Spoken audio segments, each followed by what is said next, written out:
आदरणीय doctor Shyam कोरोटी sir तसेच राष्ट्रसंत तुकडोजी महाराज अध्यासन प्रमुख डॉक्टर विजयलक्ष्मी थोटे, आजच्या कार्यक्रमाचे प्रमुख अतिथी माननीय डॉक्टर सुभाष लोहे सर, संयोजक संत विमर्श महाराष्ट्र राज्य, आजच्या व्याख्यानमालेला लाभलेले वक्ते माननीय रमेशचंद्र सरोदे सर, सरचिटणीस मानव जोडो संघटन यांना अशी विनंती करते की त्यांनी दीप प्रज्वलन करून राष्ट्रसंतांच्या प्रतिमेला पुष्पार्पण करावे.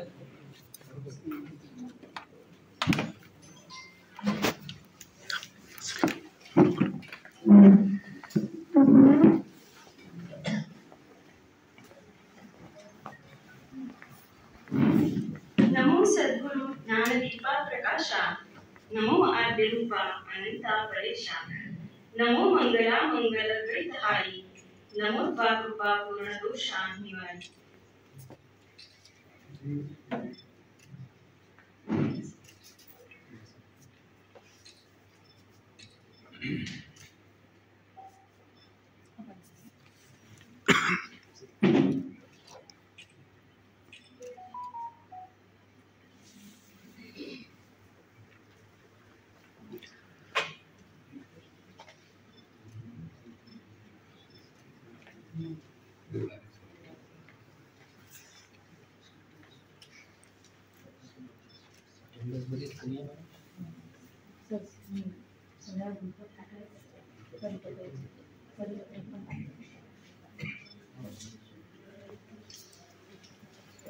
मी सर्वांना सविनय विनंती करते की सर्वांनी विद्यापीठ दिवसासाठी उभं राहावं.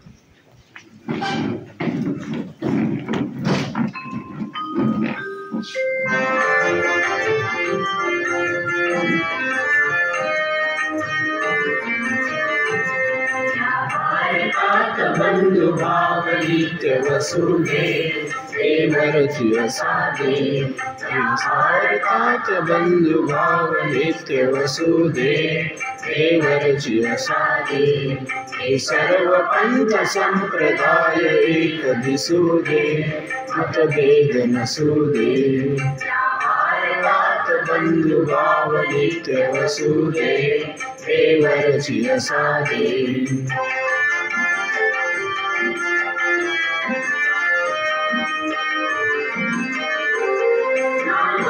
सुखे गरीब अमीर एकमतानी, हिंदू असो ख्रिश्चन हो इस्लामी, स्वतंत्र स्वतःच्या सकला मार्ग वसुदे देवरची असादे.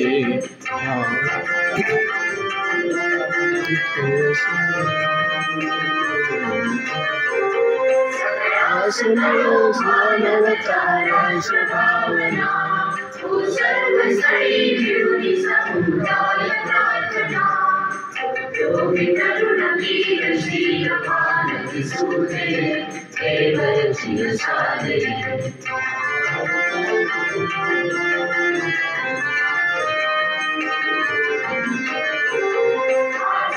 भाव विसर्मिया एक हो आम्ही, अस्पृश्यता समूळ नष्ट हो जगातुनी, निंदकाची संन्याय वसुदे देवरची असादे.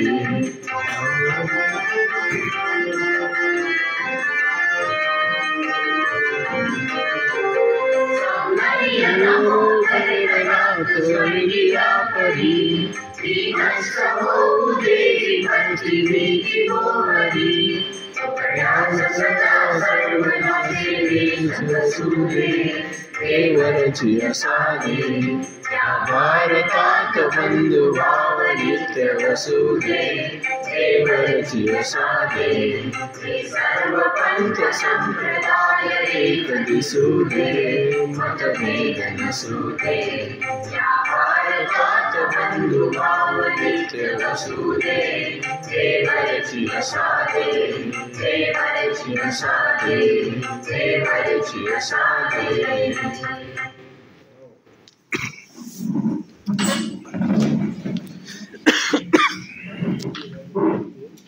अतिथी देवो भव ही आपली संस्कृती.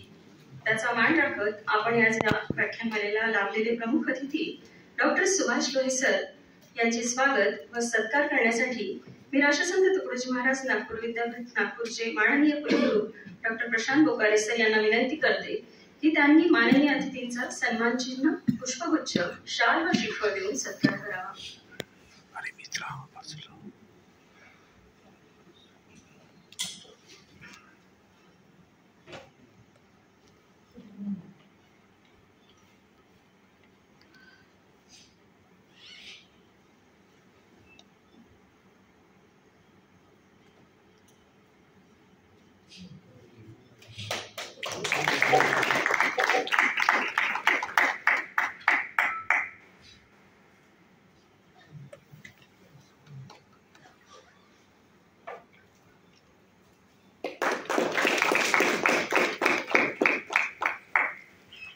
आमच्या व्याख्यानमालेला लाभलेले वक्ते आदरणीय रमेशचंद्र सरोदे सर यांचा सत्कार राष्ट्रसंत तुकडोजी महाराज नागपूर विद्यापीठ नागपूरचे आदरणीय कुलगुरू डॉक्टर प्रशांत बोकारे सर करतील. त्यांनी सन्मान चिन्ह, पुष्पगुच्छ, शॉल व श्रीफळ देऊन सरोदेजींचा सत्कार करावा अशी विनंती करते.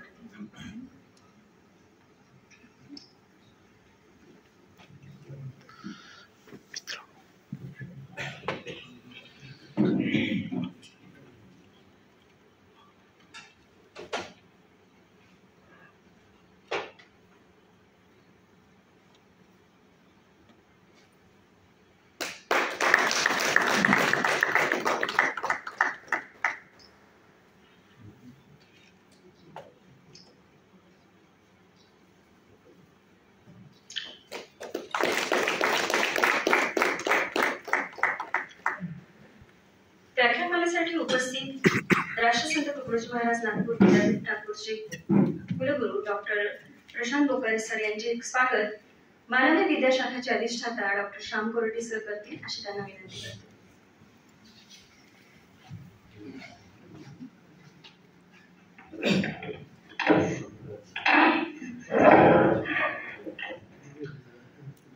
मंचावर उपस्थित समस्त मान्यवर आणि राष्ट्रसंत तुकडोजी महाराजांच्या विचारांवर श्रद्धा ठेवून असणारे सर्व मान्यवर श्रोते मंडळी, आजची उपस्थिती जरी कमी असली तरीही गुणात्मक दृष्ट्या ती अजिबात कमी नाही. याचं कारण असं आहे की ज्यांची राष्ट्रसंतांच्या विचारांवर श्रद्धा आहे, ज्यांनी राष्ट्रसंतांचे विचार आपल्या जीवनामध्ये आणण्याचा प्रयत्न केला आहे, असेच सगळे लोक आज या व्याख्यानाला आले आहेत. त्यामुळे जरी ते संख्येने अल्प असले तरी सुद्धा ते अतिशय महत्वाचे आहेत आणि त्या दृष्टीनं, त्या भावनेनं मी तुम्हा सगळ्यांचं अभिनंदनही करतो आणि स्वागतही करतो. राष्ट्रसंत तुकडोजी महाराजांचं अध्यासन राष्ट्रसंत तुकडोजी महाराज नागपूर विद्यापीठ नागपूर येथे होणं ही अजिबात आश्चर्याची बाब नाही. याचं कारण ह्या विद्यापीठाला हे जे नाव देण्यात आलं, राष्ट्रसंत तुकडोजी महाराज नागपूर विद्यापीठ, याच्या मागचा मुळात उद्देशच हा होता. नाहीतर पूर्वी ह्या विद्यापीठाचं नाव वेगळं होतं. मी ह्या विद्यापीठामध्ये 1941 साली खरेदी केलेलं एक पुस्तक आता परवा लायब्ररीतून मागवलं आणि त्यावर विद्यापीठाचं नाव होतं. आणि त्यावेळेला विद्यापीठाचं नाव होतं युनिव्हर्सिटी ऑफ नागपूर, UON. जसं मुंबई विद्यापीठाचं नाव युनिव्हर्सिटी ऑफ मुंबई होतं किंवा पुणे विद्यापीठाचं नाव युनिव्हर्सिटी ऑफ पुणे होतं किंवा university of Madras, university of Calcutta होतं, तसं याचं नाव युनिव्हर्सिटी ऑफ नागपूर होतं. मग ते नागपूर युनिव्हर्सिटी झालं असेल आणि शेवटी ते राष्ट्रसंत तुकडोजी महाराज नागपूर विद्यापीठ असं नाव झालं. त्यामागे आपली स्थानिक अस्मिता तर होतीच. ते राष्ट्रसंत तुकडोजी महाराजांचं विदर्भाच्या भूमीमधलं कार्य, देशातलं कार्य हे अतुलनीय आहे आणि त्यामुळे त्यांचं नाव ह्या विद्यापीठाला असावं ही केवळ सरकारचीच नव्हे तर समाजाची सुद्धा अतिशय रास्त अपेक्षा होती. आणि त्या दृष्टीने शासनाने ते पाऊल उचललं आणि ते अंमलात आणलं. याबद्दल आपण शासनाचंही अभिनंदन केलं पाहिजे की त्यांनी समाज भावनेचा आदर केला. की जे तसा विचार केला तर आजकाल थोडं दुष्प्रभ झालं.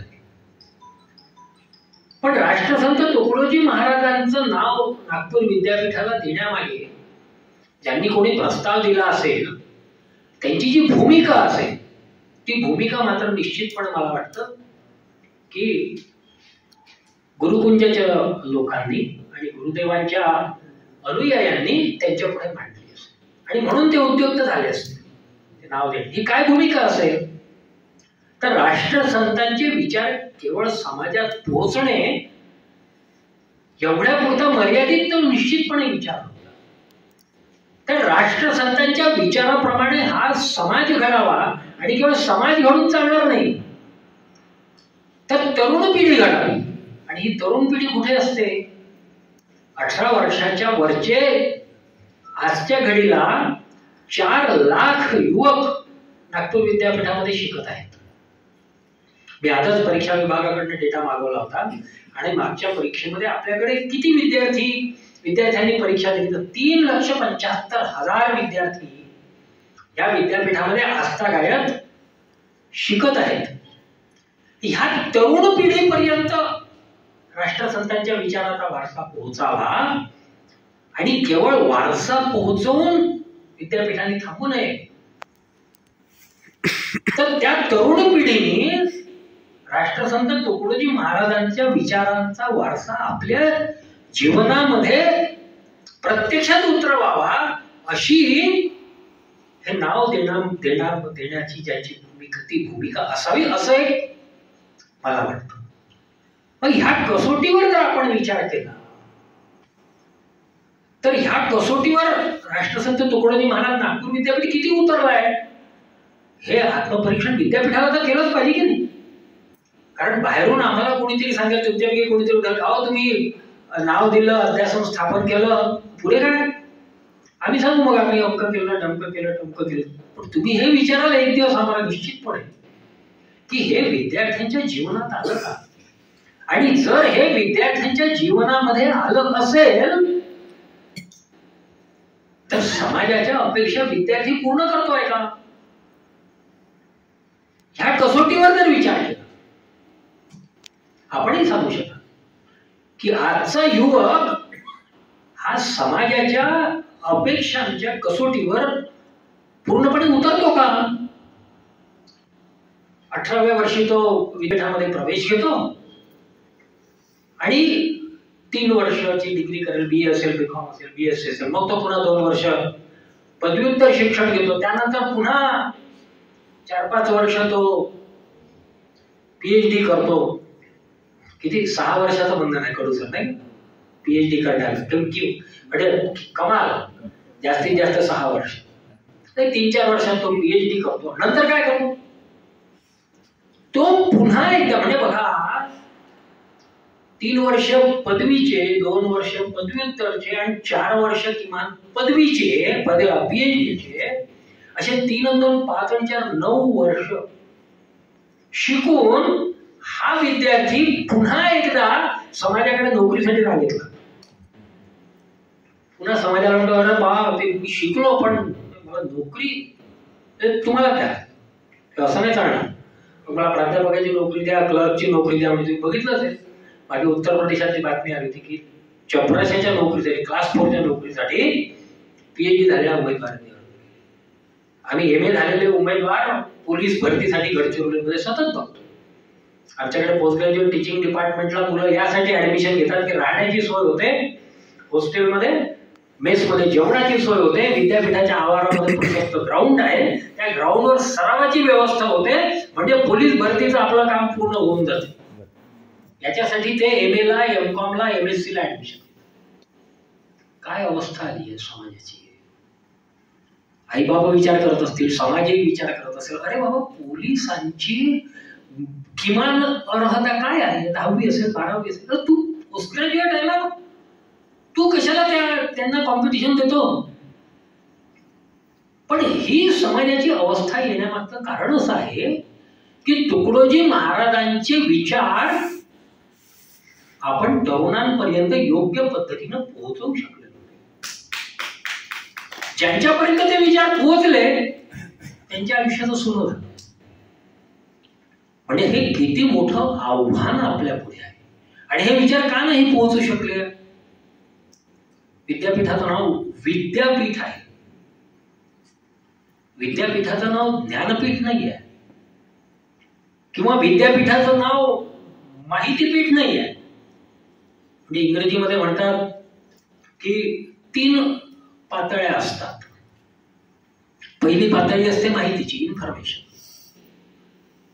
ही इन्फॉर्मेशन सतत ज्या वेळेला तुमच्याकडे येते आणि तुम्ही त्याचा वापर करता, त्या इन्फॉर्मेशनचं म्हणजे माहितीचं ज्ञानामध्ये रूपांतर होतं. Information converted into knowledge. आणि ज्या वेळेला हे नॉलेज येतं आणि त्याचा तुम्ही सतत वापर करता, त्यावेळेला ह्या ज्ञानाचं परिवर्तन शहाणपणामध्ये किंवा विद्येमध्ये होतं, ज्याला आपण विज्डम म्हणतो.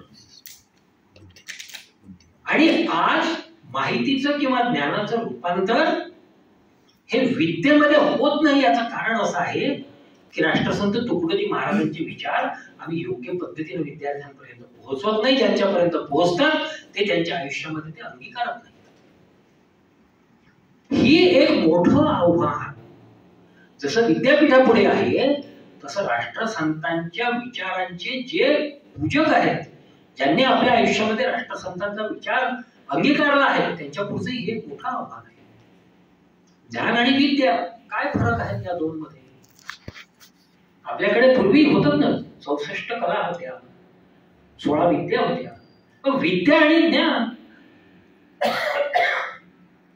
आज आमच्याकडे जर बघितलं तर एखादा विनोबा खूप छान म्हणायचे याच्यावर की माझ्याकडे म्हणे एक MA झालेला मुलगा, त्याने म्हटलं म्हणे तो हुशारकीत राहायचे ना पूर्वी. आता तुम्ही 40-50 वर्षापूर्वीचा विचार करा, थोडासा 10 वर्ष अजून त्याच्या आधीचा विचार करा. आणि विनोबा मोठे मिश्किल होते. ते म्हणाले माझ्याकडे एक MA झालेला मुलगा आला, शिक्षण विचार नावाच्या त्याने पुस्तकात. त्याला मी म्हटलं म्हणे तुला काय करता येतं? त्याने म्हटलं मी MA झालो. विनोबा म्हणाला हो तू MA झाला मग तू करता काय येते?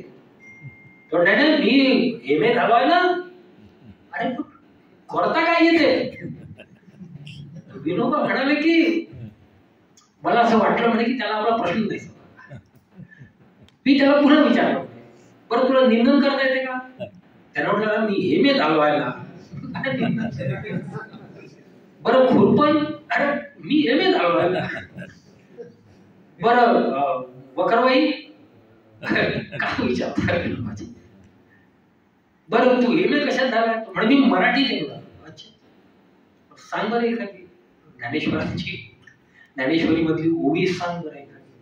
तो नाही ज्ञानेश्वर माझ्या करिक्युलम मध्ये नव्हते, त्याच्यामुळे ज्ञानेश्वरी माझ्या करिक्युलम मध्ये नव्हती. मला तुम्ही अर्वाचीन कवींचा अभ्यास याच्यावर विचार. पण कोण अर्वाचीन कवी? माधव ज्युलियन. विनोबाजी म्हणे बरं मग आता माधव ज्युलियनचा अभ्यास करून हे पोटा पाण्याचं कसं गणित जमत? माधव ज्युलियन तर ठीक आहे, पण ते आपल्या वखरबाईत कवी नाही. हा सगळा फरक आहे. आणि विनोबाजींनी पुढे लिहिलं म्हणजे विनोबाजींचे वाक्य वाटतं आपल्याला खूप हार्श वाटतं, पण ती समाजाची आजही वास्तविकता आहे.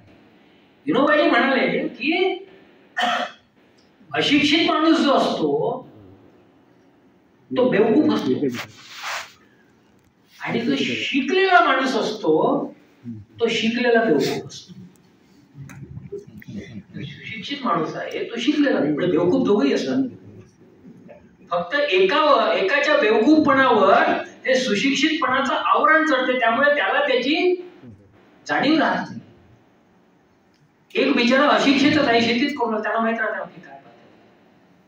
ही शिक्षणाची जी 50-60 वर्षापूर्वी विनोबांचे जे काय याच्यावर उद्गार होते, कॉमेंट्स होते, ते आजही आपण सगळेजण शिक्षण क्षेत्राशी आणि समाजाशी निगडित आहोत. आपण सतत समाजामध्ये मिसळत असतो. हे आजही जसेच्या तसेच लागू होत नाही, त्यापेक्षा जास्त प्रमाणात लागू. हे दुर्दैव आहे. मी गेले 35-36 वर्ष इंजिनिअरिंग मध्ये शिकवून राहिलो आहे. सिव्हिल इंजिनियर झालेल्या मुलाला जर विचारलं की बाबा तुला भिंत बांधता येते का, तो म्हणा मी तर बी सिव्हिल आहे, मी का गवंडी थोडी आहे, मी काय विचारलं मला, तो मला मूर्ख समजेल. ही शिक्षणाची स्थिती सगळीकडे झालेली आहे. आणि ह्याच्यावर जर मात करायची असेल तर पुन्हा एकदा बॅक टू बेसिक्स जे आमच्या इंजिनिअरिंग मध्ये म्हणतात, let us go to drawing board again. Tukdoji महाराजांच्या विचारांकडे समाजाला वळल्याशिवाय, विद्यार्थ्यांना वळल्याशिवाय, विद्यापीठांना वळल्याशिवाय तारणहार नाही. हे समाजाने, विद्यापीठांनी, आमच्या प्राध्यापकांनी, आमच्या अधिष्ठाते पुष्कळ काम करतात, मॅडमही पुष्कळ काम करतात. पण आमच्या सगळ्या लोकांनी कुलगुरून सकट स्वतःला त्यात एक्सक्लूड करत नाही. हे सगळ्यांनी समजून घेतलं पाहिजे की जोपर्यंत राष्ट्रसंत तुकडोजी महाराजांचे विचार आमच्या घसानसामध्ये भिनणार नाहीत आणि आमच्या दैनंदिन आचरणामध्ये ते येणार नाही. मी आमच्याकडे गोंडवाना विद्यापीठामध्ये दररोज संध्याकाळी 7 वाजता 7च्या ठोक्याला मुलींच्या हॉस्टेलच्या मुली आणि मुलांच्या हॉस्टेलच्या मुलं हे दोन्ही हॉस्टेलमध्ये असणाऱ्या जागेत एकत्र येतात. इतर विद्यापीठांमध्ये किंवा इतर ठिकाणी तुम्ही जर असं काही ते मुलं मुली एकत्र आले असते तर तुमच्या डोळ्यापुढे चित्र येईल, काय होईल, ते एखाद्या डीजे लावतील. ते संध्याकाळी 7च्या ठोक्याला गुरुदेवांची प्रार्थना सुरू करतात. 7च्या तुम्ही विचार करा, 350 तरुण मुलं मुली की जे, आणि पोस्ट ग्रॅज्युएट टीचिंग डिपार्टमेंटचे मुलं आहे, म्हणजे 22 वर्षापासून 24 वर्ष हा त्याचा वयोगट आहे. कदाचित 1-2 वर्ष मागे पुढे असतील. तर हे मुलं संध्याकाळी 7 वाजता न चुकता, फक्त सुरुवातीला मी ज्यावेळेला 2021 डिसेंबरमध्ये जॉईन झालो, जानेवारी हॉस्टेलमध्ये गेलो, मुला मुलींना विचारलं काय आपल्याला अशी प्रार्थना करता येते का सध्या, त्यामुळे हो करतायत. वार्डनला सांगितलं, प्रार्थना सुरू झाली. वार्डन असो नसो, कुलगुरू गावात असो नसो, तो जो आमचा वार्डन आहे म्हणजे ठेवलाय पूर्ण वेळ मुलांसाठी, पूर्ण मुलींसाठी, ते तिथे असो नसो स्वयंप्रेरणेनं आणि स्वयंस्फूर्तीनं ते मुलं तिथे जमतात आणि ती प्रार्थना करतात. काय परिणाम झाला त्याचा 2 मिनिटात सांगतो. काय परिणाम झाला त्याचा? 2 मुली मध्यंतरी माझ्याकडे 6-8 महिन्यापूर्वीची गोष्ट आहे. त्या म्हणाल्या की सर हॉस्टेलमध्ये काहीतरी जादूटोणा आहे. म्हटलं काय जादूटोणा आहे? म्हणे ती एक मुलगी आहे, ती म्हणे भानामती करते आमच्या, आणि त्यांनी मला व्हिडिओ दाखवले. मी म्हणे आम्ही त्याचे व्हिडिओ रेकॉर्ड केले. मी पाहिलं त्या 2 मुली त्यांच्या रूम मध्ये असं डोकं खाली घालून काहीतरी करत होते. आणि म्हणे आणखीन एक व्हिडिओ आहे, त्या दुसरी ती जी एक मुली होती भानामती करणारी, ती खिडकीच्या बाहेरून तिचा व्हिडिओ घेतला. ती अशी चालत होती आणि तिने हात आपले असे. मी म्हटलं याच्यावर सिद्ध होते का भानू? नाही, आम्ही खूप घाबरलो सर, आम्ही हॉस्टेल सोडणार आहे. बरं म्हटलं आता संध्याकाळी 7 वाजता आपली प्रार्थना आहे, येतो प्रार्थनेत. म्हणजे मला गुरुदेवांच्या नुसत्या प्रार्थनेचा काय परिणाम होतो हे मी तुम्हाला सांगायचा प्रयत्न करतो. मी त्यांना गेलो, म्हटलं संध्याकाळी हॉस्टेलला मुलं मुली सगळेच, त्यांना म्हटलं माझ्याकडे अशी तक्रार आली आहे की कोणीतरी भानामती करत. सगळे मुली म्हणे हो सर बरोबर आहे, एकदम करेक्ट. तुम्ही म्हणे एकट्या भानामती करणार 2 मुलींना कारण तर आम्ही हॉस्टेल सोड. मी म्हटलं आता ऐका काय म्हणतो. तुम्ही काय करता रोज संध्याकाळी 7 वाजता? म्हणे आम्ही प्रार्थना करतो. कुणाची प्रार्थना करता? नाही, गुरुदेवांची प्रार्थना करतो. काय शब्द आहेत प्रार्थनेचे सांगा, सांगितले का? म्हटलं मला सांगा, तुम्ही जी प्रार्थना करता त्या प्रार्थनेवर तुमचा विश्वास आहे की नाही? का प्रार्थनेतल्या शब्दांवर विश्वास नसूनही तुम्ही प्रार्थना करता? म्हणजे नाही, विश्वास आहे. म्हटलं मग जो गुरुदेवाची प्रार्थना करेल त्याच्यावर भानामती असर कराल का? हा हे बरोबर. म्हटलं जो गुरुदेवाची प्रार्थना करेल त्याच्यावर भानामती तर सोडा, जगातल्या कुठल्याही वाईट विचारांचा, वाईट कृत्यांचा परिणाम होऊ शकत नाही. हे तुम्हाला मान्य आहे का? म्हटलं हो. मग आता निर्णय काय? काही नाही, त्यांना बोलून त्यांना विचारून घेऊ म्हणे एकदा की काय करतात. त्यांना बोलवलं. त्या मुलींना काय बाई तुम्ही गुरुदेवांची प्रार्थना करता आणि मग तुम्ही बोलून सर त्यामुळे आम्ही ख्रिश्चन धर्मीय आहोत आणि म्हणे ही प्रार्थना आटोपल्यावर आम्ही आमच्या खोलीत जातो आणि आमच्या धर्माप्रमाणे आम्ही प्रार्थना करतो. या म्हणतात म्हणे आम्ही भांडण करतो. म्हटलं मुलींना म्हटलं यांना ते स्वातंत्र्य आहे का नाही म्हटलं त्यांच्या धर्म म्हणे हो आहे. विषय संपला. म्हणजे एका प्रार्थनेमुळे बघा, ही प्रार्थना नसती तर मी मुलामुलींना काय सांगू शकतो, काय दिलं असतं मी त्यांना. म्हणजे ती अप्रिय पाळी माझ्यावर आली असती, त्या 2 मुलींना काढा नाही तर इतर मुलींना काढा. म्हणजे विद्यापीठाचं हॉस्टेल वाचलं गुरुदेवांच्या प्रार्थना. आणि याची जाणीव सगळ्या मुलांना आहे.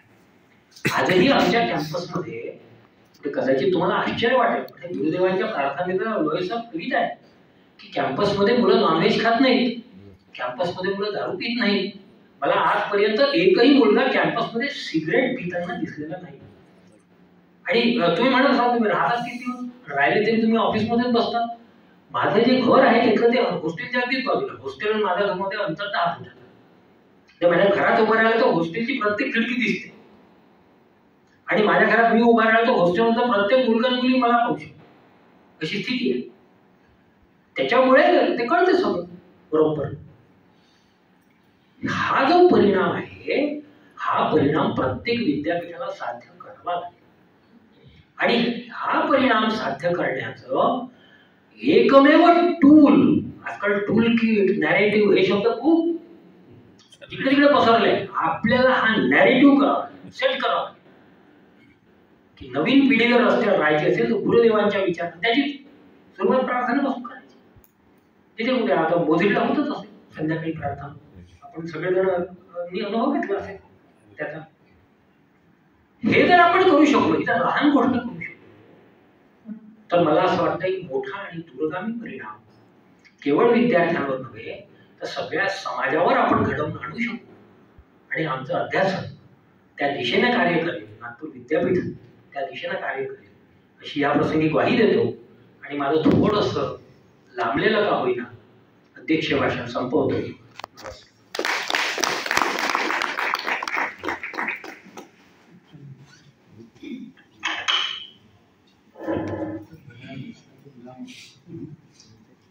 विद्यापीठाच्या नामांतरात राष्ट्रसंतांचे विचार केवळ समाजापर्यंत पोहोचवणे एवढाच मर्यादित विचार नसून राष्ट्रसंतांच्या विचाराप्रमाणे समाज घडावा, त्याआधी तरुण पिढी घडावी, त्यांच्यापर्यंत राष्ट्रसंतांचा विचार पोहोचावा व त्यांनी तो जीवनात प्रत्यक्षात उतरवावा, ही भूमिका नामांतरामागे आहे. हे सरांनी आपल्या अध्यक्ष भाषणातून स्पष्ट केलेलं आहे.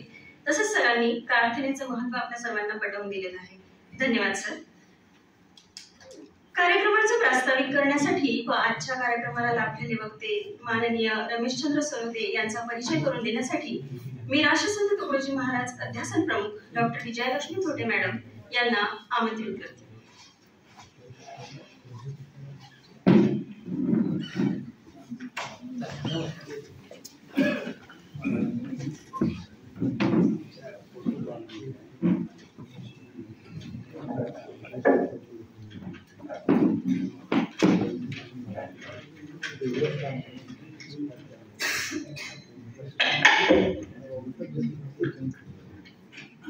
कार्यक्रमाच्या व्यस्ततेमुळे आपल्या अध्यक्षांना जावं लागेल. ते आपल्या कार्यक्रमाला आले त्याबद्दल प्रथमच त्यांचे आभारी आहे.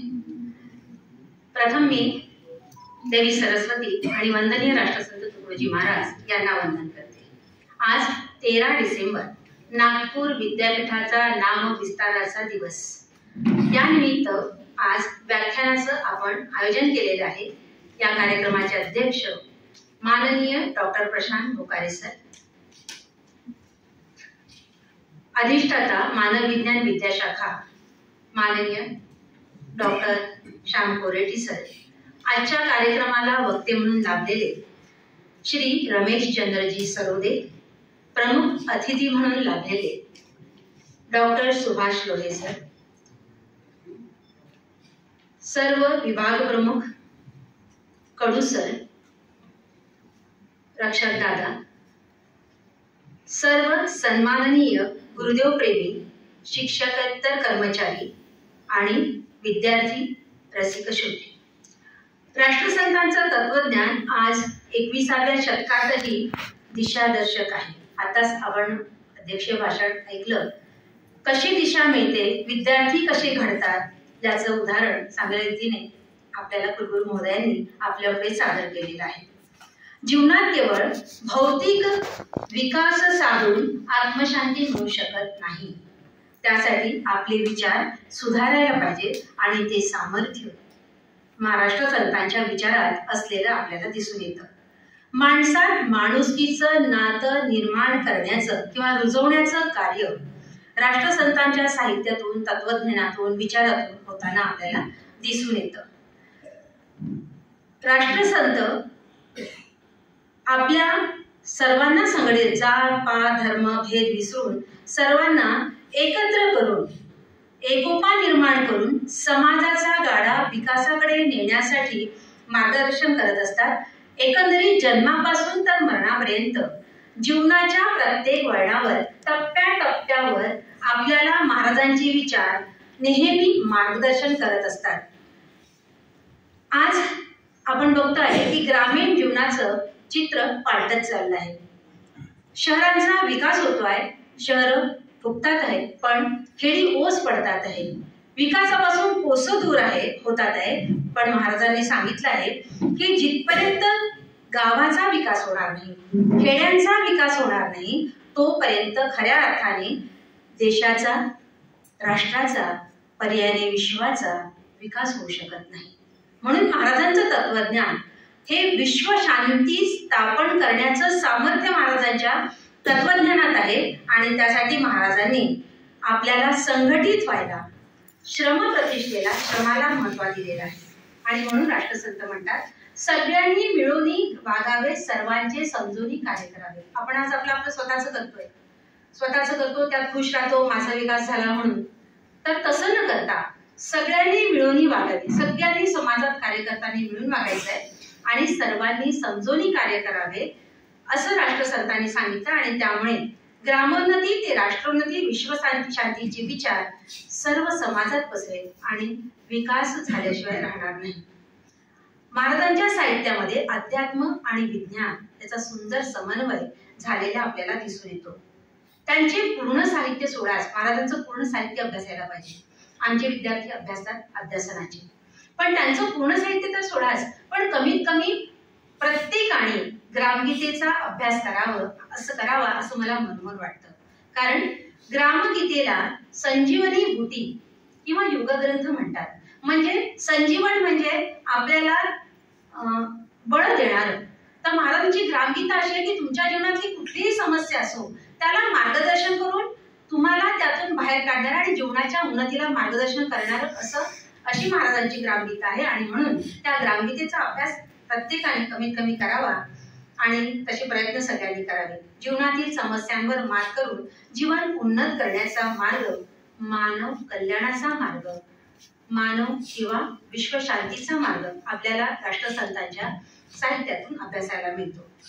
आमचे खरं पाहिलं तर आजची जी व्याख्यानमाला आहे, माननीय सरोदे सरांचा लढा नागपूर विद्यापीठाचा असं एक पुस्तक आहे त्यांचं.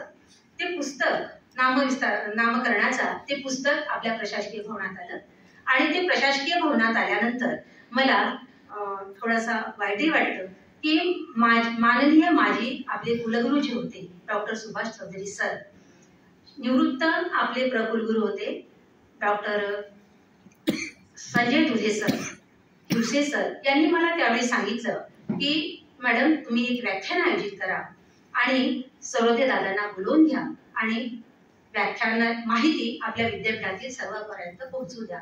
पण आज चौधरी सरही इथे आपल्यात नाहीत आणि दुधे सरही निवृत्त झाली आहे. पण ती व्याख्यान घ्यायला मला आजचे कुलगुरू गोकारे सरांनी मान्यता दिली आणि आम्हाला ह्या व्याख्यानाचं आयोजन करता आलं, त्यामुळे मी त्यांचे आभारी आहे. तर या व्याख्यानमालेला वक्ते म्हणून आपल्याला सरोदे लाभले आहेत आणि हे सरोदे दादा आपल्याला त्या लढ्याविषयी विस्तृत माहिती देणार आहेत. त्यांचं आजचे वक्ते श्री रमेशचंद्र लक्ष्मीआई रामरावजी सरोदे हे मानव जोडो संघटनेचे सरचिटणीस आहेत. अखिल भारतीय श्री गुरुदेव सेवा मंडळ गुरुकुंज आश्रम मोजरीचे आजीवन प्रचारक आहेत. नागपूर व अमरावती विद्यापीठ नामकरण लढ्याचे ते प्रणेते आहेत. 1995 ते 4 या काळात स्वखर्चाने त्यांनी हा लढा दिला आहे. लढा विद्यापीठ नामकरणाचा हे पुस्तक त्यांनी लिहिले आहे. माननीय S.N. सुब्बाराव यांच्या मार्गदर्शनात त्यांनी एकता कॅम्पही केले आहेत. शेतकऱ्यांच्या प्रश्नावर अनेकदा आंदोलने केली आहेत. ते बालसंस्कार वर्ग घेतात. हुंडाबंदी, व्यसनमुक्ती, अस्पृश्यता, जाती निर्मूलन, अनिष्टता प्रथा, ग्राम स्वच्छता अभियान, वृक्षारोपण असे उपक्रम ते राबवतात. अकोला येथील श्री गुरुदेव सेवा मंडळाने त्यांना जीवन गौरव पुरस्कार देऊन त्यांना त्यांचा सत्कार केलेला आहे. चंद्रपूर येथे 2007 साली झालेल्या राष्ट्रसंत तुकडोजी महाराज विचार साहित्य संमेलनाचे अध्यक्ष पदही त्यांनी भूषविलेले आहेत. असे वक्ते आज या व्याख्यानाला आपल्याला लाभलेले आहेत. आपले दुसरे पाहुणे आहेत प्रमुख अतिथी म्हणून लाभलेले डॉक्टर सुभाष शिरोळे.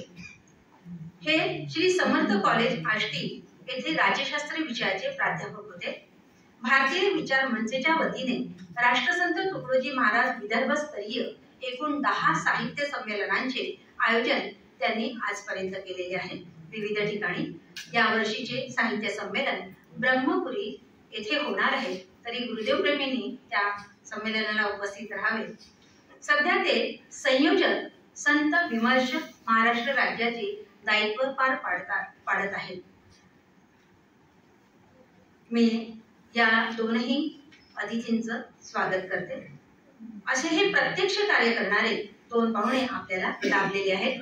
ते आपल्याला मार्गदर्शन यापुढे करणार आहेत. मी पुढील जबाबदारी पाटील मॅडमकडे सोपवते.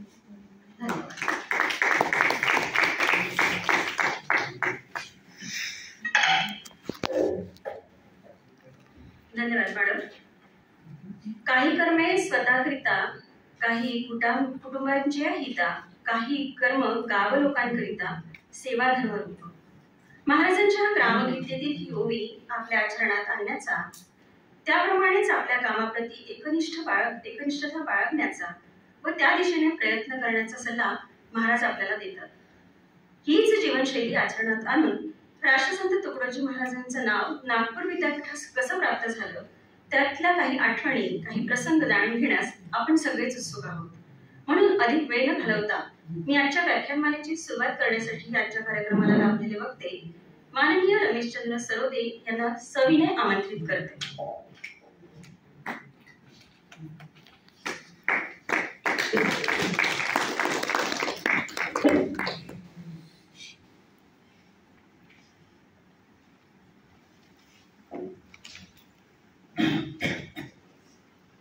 चराचरात वास करणारी गुरुदेव शक्ती, ब्रह्मलीन वंदनीय राष्ट्रसंत श्री तुकडोजी महाराज आणि वैराग्य मूर्ती श्री संत गाडगे बाबा यांना सर्वप्रथम मी वंदन करतो. आजच्या या सोहळ्यासाठी कार्यक्रमाचे अध्यक्ष डॉक्टर कुलगुरू डॉक्टर प्रशांतजी बोकारे, प्रमुख अतिथी आमचे मार्गदर्शक डॉक्टर सुभाषजी लोहे, प्रभारी कुलगुरू डॉक्टर राजेंद्रजी काकडे, कुलसचिव डॉक्टर राजीवजी हिवशे, अधिष्ठाता डॉक्टर श्यामजी कोरेटी, अध्यासन प्रमुख डॉक्टर विजय लक्ष्मीजी छोटे मॅडम आणि या व्यासपीठासमोर राष्ट्रसंतांच्या या पवित्र भूमीमध्ये उपस्थित असणारे माझे सर्व वयोवृद्ध ज्येष्ठ मंडळी, गुरुदेव परिवारातील मंडळी, आपणा सर्वांना माझा जय गुरु. मला या ठिकाणी येण्यासाठी, इथपर्यंत आणण्यासाठी आमच्या अखिल भारतीय गुरुदेव सेवा मंडळाच्या मंडळींनी जे काही प्रयत्न केले त्यामध्ये आमचे बाबारावजी पाटील यांचा अग्रक्रम लागतो. कारण त्यांनी अत्यंत जिव्हाळ्यानं स्वतःच्या पैशानं पुस्तक खरेदी करून विद्यापीठामध्ये दिलेलं आहे आणि त्यांचं नाव विसरता येणार नाही. आमचे कळंबे गुरुजी या ठिकाणी बसलेले आहेत. आंदोलनाच्या प्रसंगी जेव्हा मी या ठिकाणी येत होतो महाराज मी, तेव्हा आवर्जून आमचा मुक्काम त्यांच्याकडे राहत होता आणि त्यांना मोठी पर्वणी वाटे. आम्ही विधानसभा अधिवेशन असलं की नागपुरात जेव्हा यायचो तेव्हा मोठा त्यांना आनंद वाटत होता. त्यांची बाई मिसेस कळंबे मुख्याध्यापिका होती, परंतु त्या सुद्धा एवढ्या धकाधकीच्या याच्यात धावपळीच्या याच्यात विधानसभेचा अधिवेशन असताना एवढ्या धावपळीत आमची सगळी सोय करून आम्हाला या कार्यासाठी म्हणजे प्रोत्साहन देत होते. त्याबद्दल त्यांचं गौरव, त्यांचा संपूर्ण कळंबे परिवार म्हणजे आमच्या अत्यंत जवळचा. आणि या ठिकाणी उपस्थित असणारे डॉक्टर जयस्वाल यांच्याबद्दल आता बरीच गुरुदेव मंडळी आहेत, त्यांना परिचय आहे. परंतु बालपणात आमचे वडील आम्हाला जेव्हा सांगायचे की डॉक्टर जयस्वाल म्हणजे महाराजांची सेवा करणारे, महाराजांच्या विचाराची अंमलबजावणी करणारे खूप जिव्हाळ्याची माणसं, म्हणून तेव्हापासून आम्हाला ते घर त्यांच्या परिचित होतं. आणि आजही मी जेव्हा त्यांचा फोन आला खूप आनंद झाला. मी उपस्थित राहतो म्हणून सांगितलं त्यांनी, आनंद झाला. आमचे रक्षक दादा, त्यांच्या आधीची पिढी दुर्गादासजी रक्षक यांचं योगदान गुरुकुंज आश्रम मध्ये विसरता येत नाही. त्यांनी बांधकामासाठी सुद्धा अनेक ठिकाणी सहयोग दिलेला आहे आणि अखेरपर्यंत शेवटपर्यंत ते टणक अवस्थेमध्ये गुरुदेवाच्या कार्यात मीटिंग मध्ये सगळ्या ह्याच्यामध्ये राहत होते. आणि त्यांचा वारसा आमचे ज्ञानेश्वर दादा चालवतात, ते सुद्धा या ठिकाणी आलेले आहेत. आणि बरीच मंडळी, आमचे ढोबळे सरांचं वर्णन मी फक्त आता थोडक्यात करतो. आमच्या साऊरच्या श्री क्षेत्र साऊरला ते ज्युनियर कॉलेजला प्राध्यापक होते, आता सेवानिवृत्त झाले. ते तीनही लोक, प्राध्यापक पेटे सर, ढोबळे सर आणि वानखडे सर, 11 वाजेपर्यंत आपल्या शाळेची ड्युटी करून आमच्या आंदोलनामध्ये, गुरुकुंज आश्रमच्या आंदोलनामध्ये स्वतः यायचे. उपाशी तपाशी आमच्याकडून उपास करू लागायचे. आणि जेव्हा रोडवर झोपण्याचं काम पडलं हायवेवर, तर झोपलो म्हणजे हे प्राध्यापक मंडळी तिथं झोपली त्या आंदोलनात रोडवर येऊन. आणि एवढी मोठी ताकद मिळाली, एकट्याच्या कोणाच्या बापाची ताकद नव्हती ही. ह्या म्हणजे राष्ट्रसंत तुकडोजी महाराज कोणाकोणाच्या शरीरात संचारले आणि कोण्या पद्धतीनं सहकार्य केलं हे आता आपण थोडस सविस्तर मध्ये घेऊ. मी पुन्हा मॅडमला विचारतो, मला वेळ किती आहे? 5 मिनिटं 23 सेकंद झालेले आहेत. अजून 5 नाही, तुम्ही नाही म्हणाल तरी मला वेळ दिलेला आहे, त्याच्यामुळे मी वेळ सोडणार नाही. तर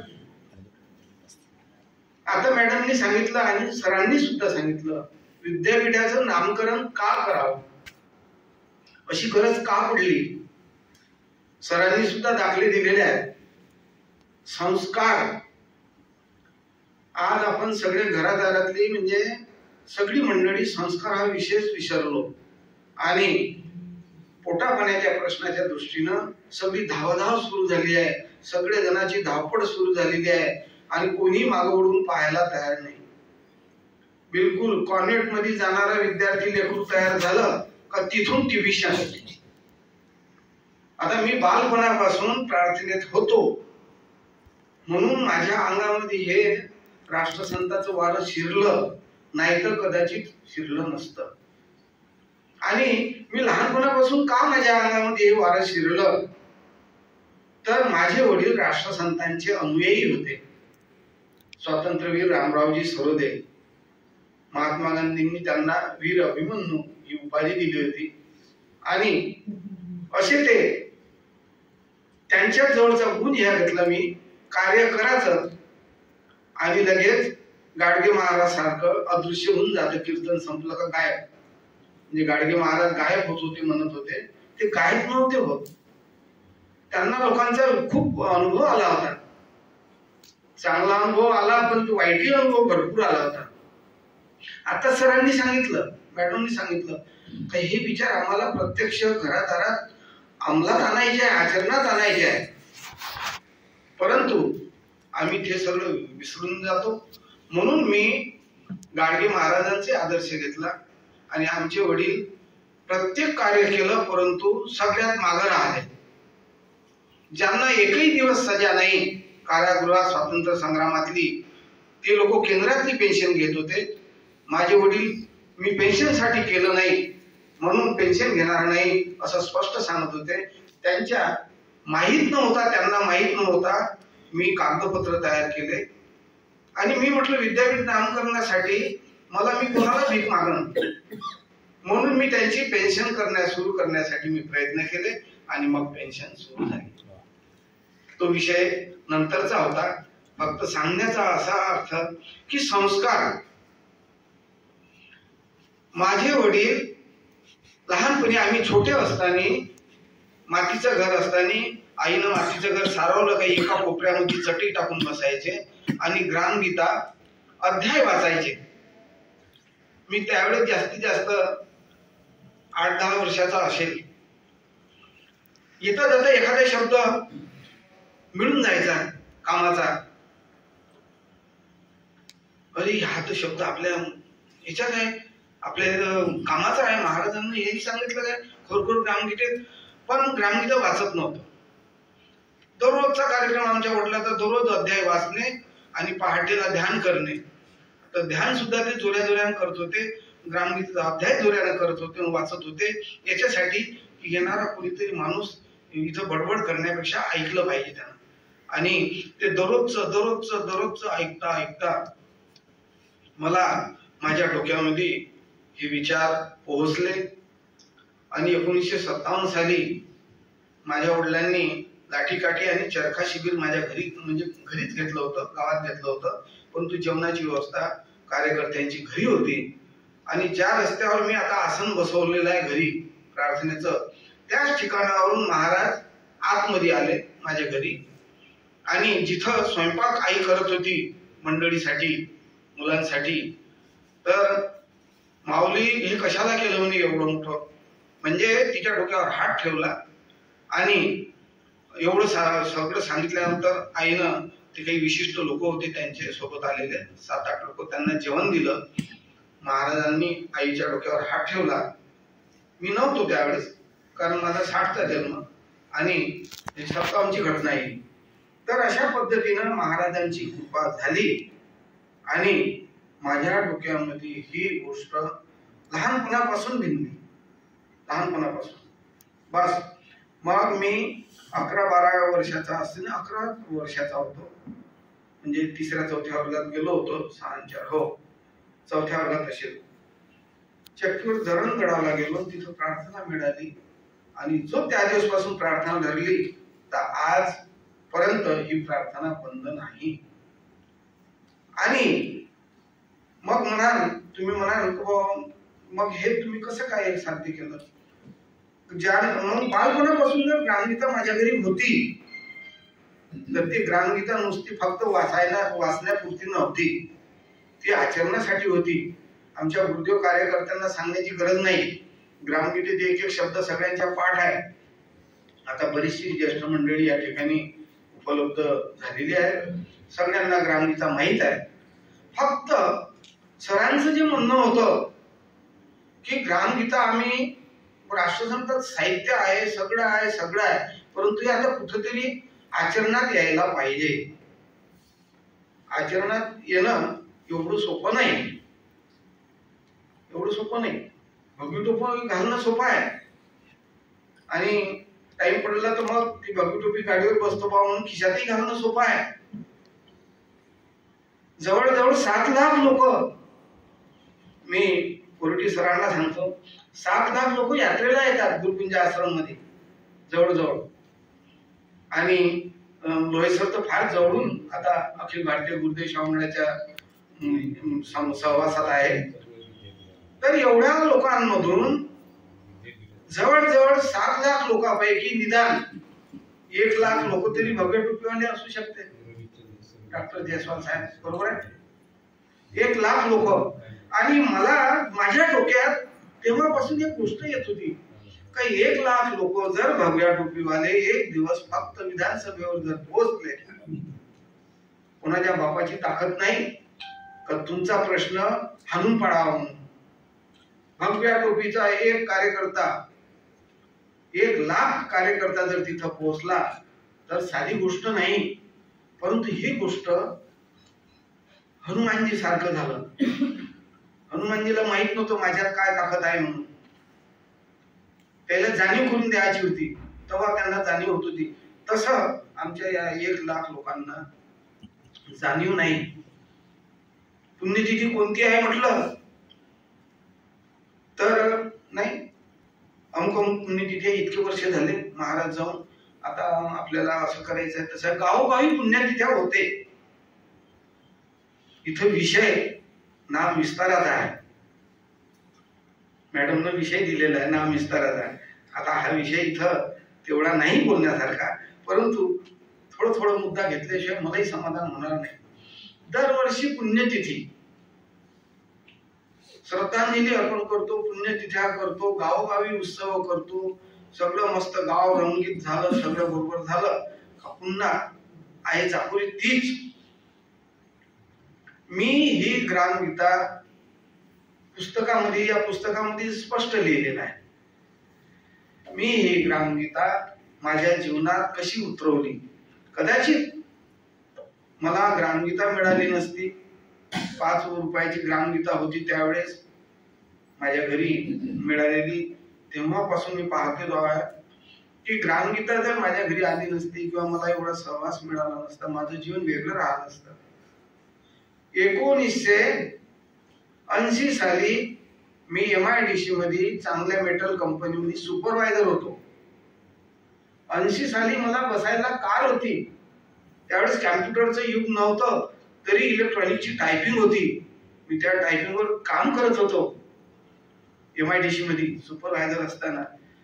त्यावेळेसची अवस्था पाहिल्यानंतर आज मला कोणी म्हणते आज तुम्ही खूप मोठे राहिले असते, मोठा बंगला राहिला असता, कदाचित नागपूरला राहिले असते, तुम्हाला कार राहिली असते, सगळं राहिलं असतं. हे सगळं मान्य आहे. सगळ्यांनाच कार मिळते घेतो म्हटलं तर, सगळ्यांनाच बंगले घेऊ शकतो आपण.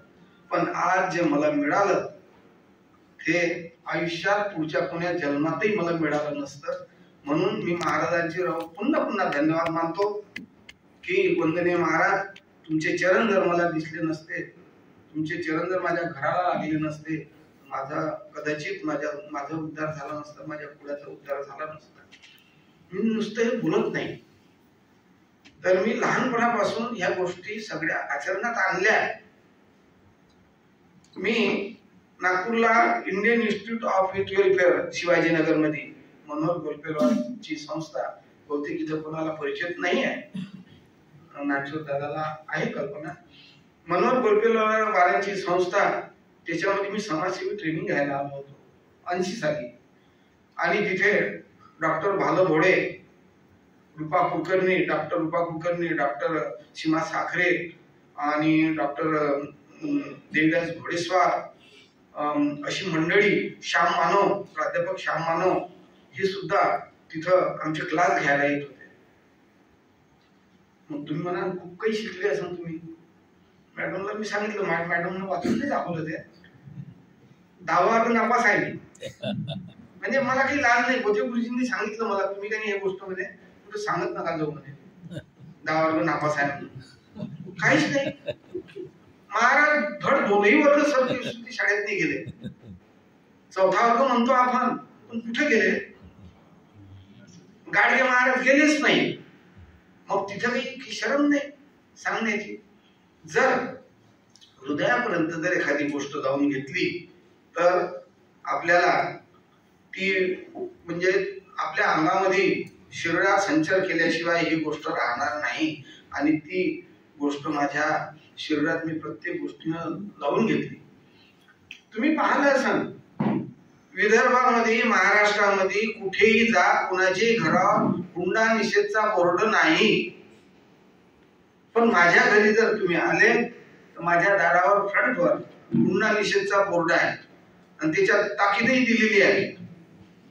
म्हणजे बा रमेश भाऊ चला गावात आलोय तर रमेश भाऊची भेट घेऊ. चला, मी स्पष्ट लिहिलेलं आहे, हुंड्याच्या विवाहात येणाऱ्या पाहुण्यांना इथे प्रवेश निषेध आहे. पाहुण्यांनाही माझ्या घरी प्रवेश नाही.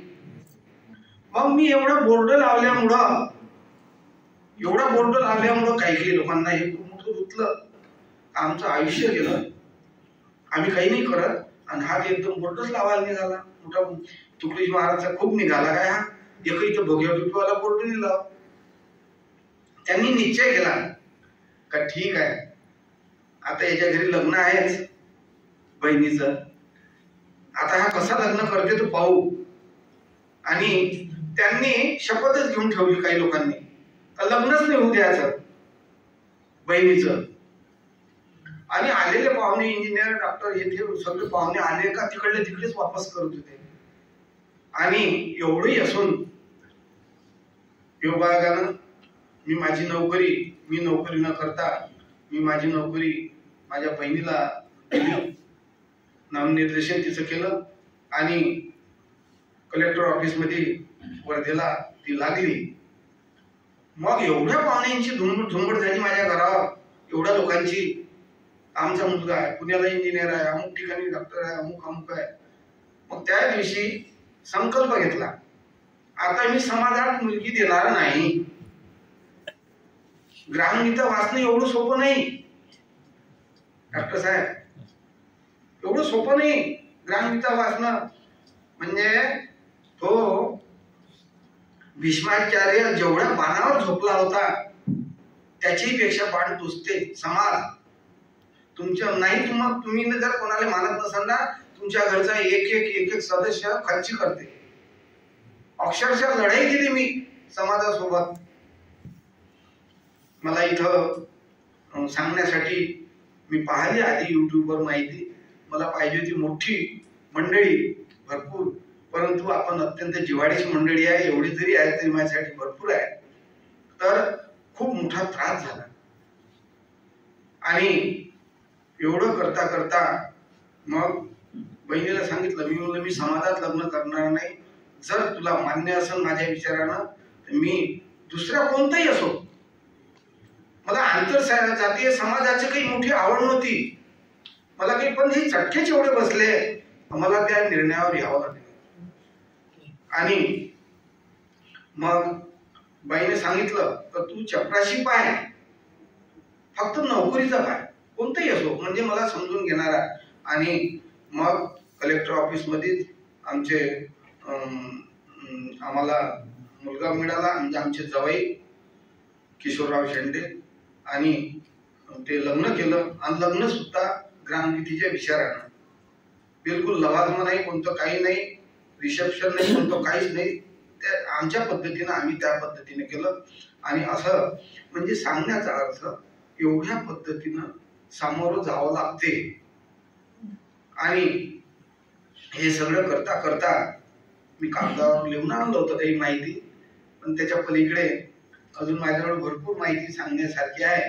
परंतु ते सांगत बसलं तर फक्त एवढंच असं वाटते का जर तुमच्यात तेवढी ताकद असेल आणि तुमच्या मागं तुम्हाला विश्वास असेल का नाही राष्ट्रसंत गाडगे बाबा माझ्या पाठीशी नाही, तर खरोखरच कोणीही तुमचं वाकडं करू शकत नाही. आणि जसं महाराज म्हणतात, परवाह न कर किसी की सीधा ही चला जा, अगर मेघ है दुनिया में तो डरने में क्या मजा. मग त्यावेळेस लक्षात आलं का मी एकटा जरी असन घरी, आई वडिलांनी एकटा, काय गरज होती एवढ्या उचापतीत पडण्याची. परंतु माझा जन्म डबल होते नाही होत. आता या जन्मात मला मिळालं नाही एवढं, आता आपल्या जीवनाचं सोनं करून घेणे. म्हणून मी सतत या मागे लागलो आणि एक गोष्ट आचरण करायला लागलो. नागपूरला गोलपेलवारच्या संस्थेत असताना 25 रुपयाचा 80 साली एक ड्रेस मिळत होता, खादीचा पैजामा आणि बंगाली शर्ट. मी 25 रुपयाचा ट्रेनिंग मधून गेलो, टेरिकॉटचे कपडे घालून आलो आणि ट्रेनिंग मधून जाताना 25 रुपयाचा ड्रेस घालून गेलो. तेव्हापासून मी खादीचे कपडे बंद केले नाही, कारण आमचे वडील सुद्धा खादीचे कपडे आणत होते. म्हणून विनोबा भावे सोबत आमचे वडील राहिले, सगळं झालं. तर दिल्लीपर्यंत, होशंगाबाद पर्यंत ते पायी पैदल सत्याग्रह करीत गेले. अशा क्रांतिकाराच्या घरी माझा जन्म झाला. आणि मग या पद्धतीनं कार्य करता एक दिवस ध्यानीमानी स्वप्नी नसताना 8 मार्च 1995 साल पहाटेला मला स्वप्न संकेत झाला. विद्यापीठ नामकरणाचा हा नाम विस्ताराचा भाग मी थोडक्यात घेतो वेळेपूर्वी, आपलं हे संपलं पाहिजे म्हणून. तर पुस्तकामध्ये लिहिलेलं आहे सगळंच, या पुस्तकामध्ये नोंद केलेली आहे मी. तर 8 मार्च 1995 ला पहाटेला मला स्वप्न संकेत झाला. आणि मला खरोखर मी सांगतो, मला आलतू स्वप्न आयुष्यात कधी पडले नाही. लोकांना वाघ मागं धावते, कुत्र मागं धावते आणि ते चोर मागं धावते याचे स्वप्न पडते. लोक मला सांगतात याचं काय अर्थ होते म्हणून. अरे तुझ्या विचारात, तुझ्या रक्तातच ते आहे, तर मग स्वप्न कोणतं पडत? आमचं रक्तच त्याचं तयार झालं, मला स्वप्न कोणते पडायला पाहिजे? मला हे स्वप्न तयार म्हणजे पडलं. आणि याच्यात तीळभरही अतिशोक्ती नाही. मला उत्तर ते पूर्व या 2 दिशेला मधात ईशान्य समजा, तर असं तोरण, असे 2 तोरण असे लटकलेला मला दिसले स्वप्नात. आणि विद्यापीठाचं त्यावेळेस नामकरणाचं वारही नव्हतं, काहीच नव्हतं. आणि मला स्वप्न दिसलं, ते तोरण दिसले. आणि एका याच्यावर होतं सुरुवातीला, म्हणजे उत्तरेकडून कर्मयोगी वैराग्य मूर्ती. मी वैराग्य मूर्ती दिसलं, मला खरं नाव आता संत गाडगे बाबा, पण मला दिसलं वैराग्य मूर्ती गाडगे बाबा अमरावती विद्यापीठ. आणि दुसरं तोरण दिसलं राष्ट्रसंत तुकडोजी महाराज ग्रामगीता विद्यापीठ. ग्रामगीता शब्द त्याच्यामध्ये होता त्या स्वप्नामध्ये. तर आणि ते स्वप्न दिसलं, त्याच्या खाली एक छोटस तोरण दिसलं, पुन्हा एक छोटस. त्याच्यात होतं माझं नाव बारीक अक्षरात, रमेशचंद्र सरोदे. आणि स्वप्नातली गोष्ट सांगतो. आणि माझ्या घरापाशी कमीत कमी 100-500 लोक, तेवढ्या म्हणजे स्वप्न जरी असन तरी पण मला दिवसाचाच वेळ दिसत होता. सगळे लोक, फुल संख्येनं लोक. आणि मी हवेवर तरंगून राहिलो होतो, ढगावर जसे रामायणा महाभारतामध्ये देवी देवताचे फोटो दिसते. मी पुस्तकात सगळं लिहिलेलं आहे ते. तर तसा मी ढगावर तरंगत होतो आणि ते फक्त निरीक्षण करत होतो. लोक ओरडून मला सांगत होते, अरे ते सरोदे, ते पहा तुमचं नाव आहे त्याच्यावर, ते पहा गाडगे बाबा तुकडोजी महाराज आहे, अमुक आहे तमुक आहे. पण ते त्यांचा स्पर्श मला होत नव्हता. मी उंचावर होतो. आणि असं करून ते या वेळेस मला म्हणजे वेळ होऊन गेली माझी. स्वप्नातला विषय स्वप्नातच होता, पण स्वप्न बंद झाल्यावर मी त्या नशेत होतो. आणि तेवढ्या वेळात माझ्या मातोश्रीनं मला उठवण्याचा प्रयत्न केला, कारण मी पहाटेला नदीवर आंघोळीला जात होतो. माझ्या गावात जाम नदी नावाची नदी आहे, आणि त्या नदीचं नाव मी 2003 साली मंजुळा नदी केलेलं आहे. मोठा बोर्ड लावलेला आहे, सरांना माहित आहे नदीवर. तर मोठा मंजुळा माता, आणि तिथं साली लिहिलेलं आहे कोण्या साली महाराज इथं आले होते, नदीत उभे राहिले होते. आणि विशेष म्हणजे ती नदी उत्तर वाहिनी आहे. दर 4 वर्षानं तिथं हजारो लोक बाहेर गावचे गाड्या घेऊन, नागपुरातून सुद्धा गाड्या येते, उत्तर वाहिनीच्या पवित्र आंघोळीला येतात. आणि त्या नदीमध्ये सगळे गावातले लोक घाण करत होते. मग मी विचार केला, राष्ट्रसंतांचं कीर्तन इथंच झालं शेजारी, आणि एवढी घाण होऊ देणं योग्य आहे का? मग आपण कशासाठी जन्माला आलो? म्हणून त्याच ठिकाणी तसे लोक मानत नाही, म्हणून मी देव ठेवण्याचा प्रयत्न केला. लोक मग इथं घाण करून तर देव बसवला तर तिकडे करा. म्हटलं तुकडोजी महाराजला नाही भेट लोक, नाही तर तुकडोजी महाराजचा पुतळा करा तुम्ही, त्याच्याच मागं लघवीला जाईन काही करा. परंतु भेटे फक्त एकाच गोष्टीला, दुर्गादेवीला. म्हणून मी नदी काठावर दुर्गादेवीचं मंदिर बांधलं. एक माझा विषय नव्हता, होय सर, माझा विषय मंदिर बांधण्याचा नव्हता. मी डॉक्टर श्याम मानव यांच्या शिबिरात राहिलेला माणूस, अंधश्रद्धा निर्मूलन समितीमध्ये म्हणजे त्याच्यात काम केलं मी. परंतु मला ग्रामगीता त्याच्याही पेक्षा महत्वाची वाटली, अंधश्रद्धा नंतर. परंतु आज ग्रामगीता काय सांगते, श्रद्धा आणि अंधश्रद्धा हा विषय हे करून मग नंतर मी एक देव ठेवायचा ठरवला. मग लोक म्हणे का हो इथं सोडून तिथं बसन, तिकडे जाईल, असं करा, काय करता म्हणे. मग म्हटलं असं करू ना, नाहीतरी नवदुर्गा हे नाव आहे, 9 ठिकाणी 9 देव बसवायचे, त्याला शेंदूर लावायचं. मी त्या नदीच्या काठावर पूर्ण ठिकाणी 9 देव बसवले आणि शेंदूर आणला, शेंदूर लावला, सगळं केलं. काही दिवस चांगलं राहिलं, बरं राहिलं. त्याच्यानंतर पुन्हा पाहिलं लोक आले त्याच रस्त्यावर. आणि माझा फोटोग्राफीचा धंदा होता. मी स्वतः पहाटेला उठायचं, 2 बकेटा 2 रोडनं ठेवून द्यायच्या भरून, 2 डब्बे त्याच्यामध्ये ठेवायचे. का तुम्ही नदीवर नका जाऊ, एक डब्बा घ्या, तिकडे बाहेर जा. म्हणजे एवढी मेहनत करायला लागते कार्यकर्त्याला, नुसती ग्रामगीता वाचून नाही जमत. पाटील दादा काही नाराजी होईल का? हा, तर एवढं सोपं नाही. तर एवढं ठेवायचं, एवढे याले मानले नाही. तर शेवटी घरातून बाबूले म्हटलं जाय बरं आण बरं कॅमेरा. मी फोटोग्राफीचा धंदा करत होतो त्यावेळेस. कॅमेरा आणला, कपाटापट लोक तसेच उठायचे. मग तसेच त्यांना धाक होता ना, मी सांगितलं होतं. आता जो कोणी माझ्या कॅमेऱ्यात सापडत त्याचा बोर्ड मी फोटोवर लावून फोटो समोर करून लोक काय काय केला, आकांत केला. शेवटी ग्रामविस्तार अधिकारी म्हणाला मला, सुरदेव भाऊ तुमच्या घरी आम्ही राहिलो असतो आता खाल्ल्या असत्यानं नोकरी कमावा लागली असती म्हणे आम्हाला.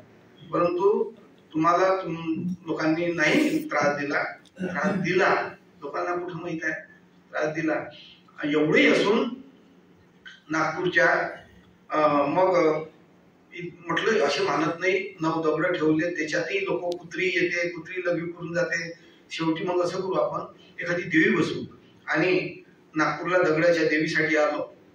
त्या लोहापूल जवळ दगडाचे देव राहते तिथं. तर साऊरच्या एका कार्यकर्त्यानं मनोहर देशकर, आता एवढचा मोठा बिझनेस आहे त्याचा, त्यांनी स्वतः आले, तेवढी मूर्ती दुर्गादेवीची घेऊन दिली, तिथं मूर्ती बसवली. लोक मंदिर अगोदर बांधते, नंतर मूर्ती बसवते. मी पहिले मूर्ती बसवली, 6 महिने तशीच आरती केली. जे बेवडे लोक होते त्या लोकांना त्या देवीच्या डोक्यावर त्या पन्न्या भेटत का, दारूच्या खेड्यात ग्रामीण भागात मिळते, दारूची पन्नी राहते आणि ते काय केवढ्याची आहे माहित नाही.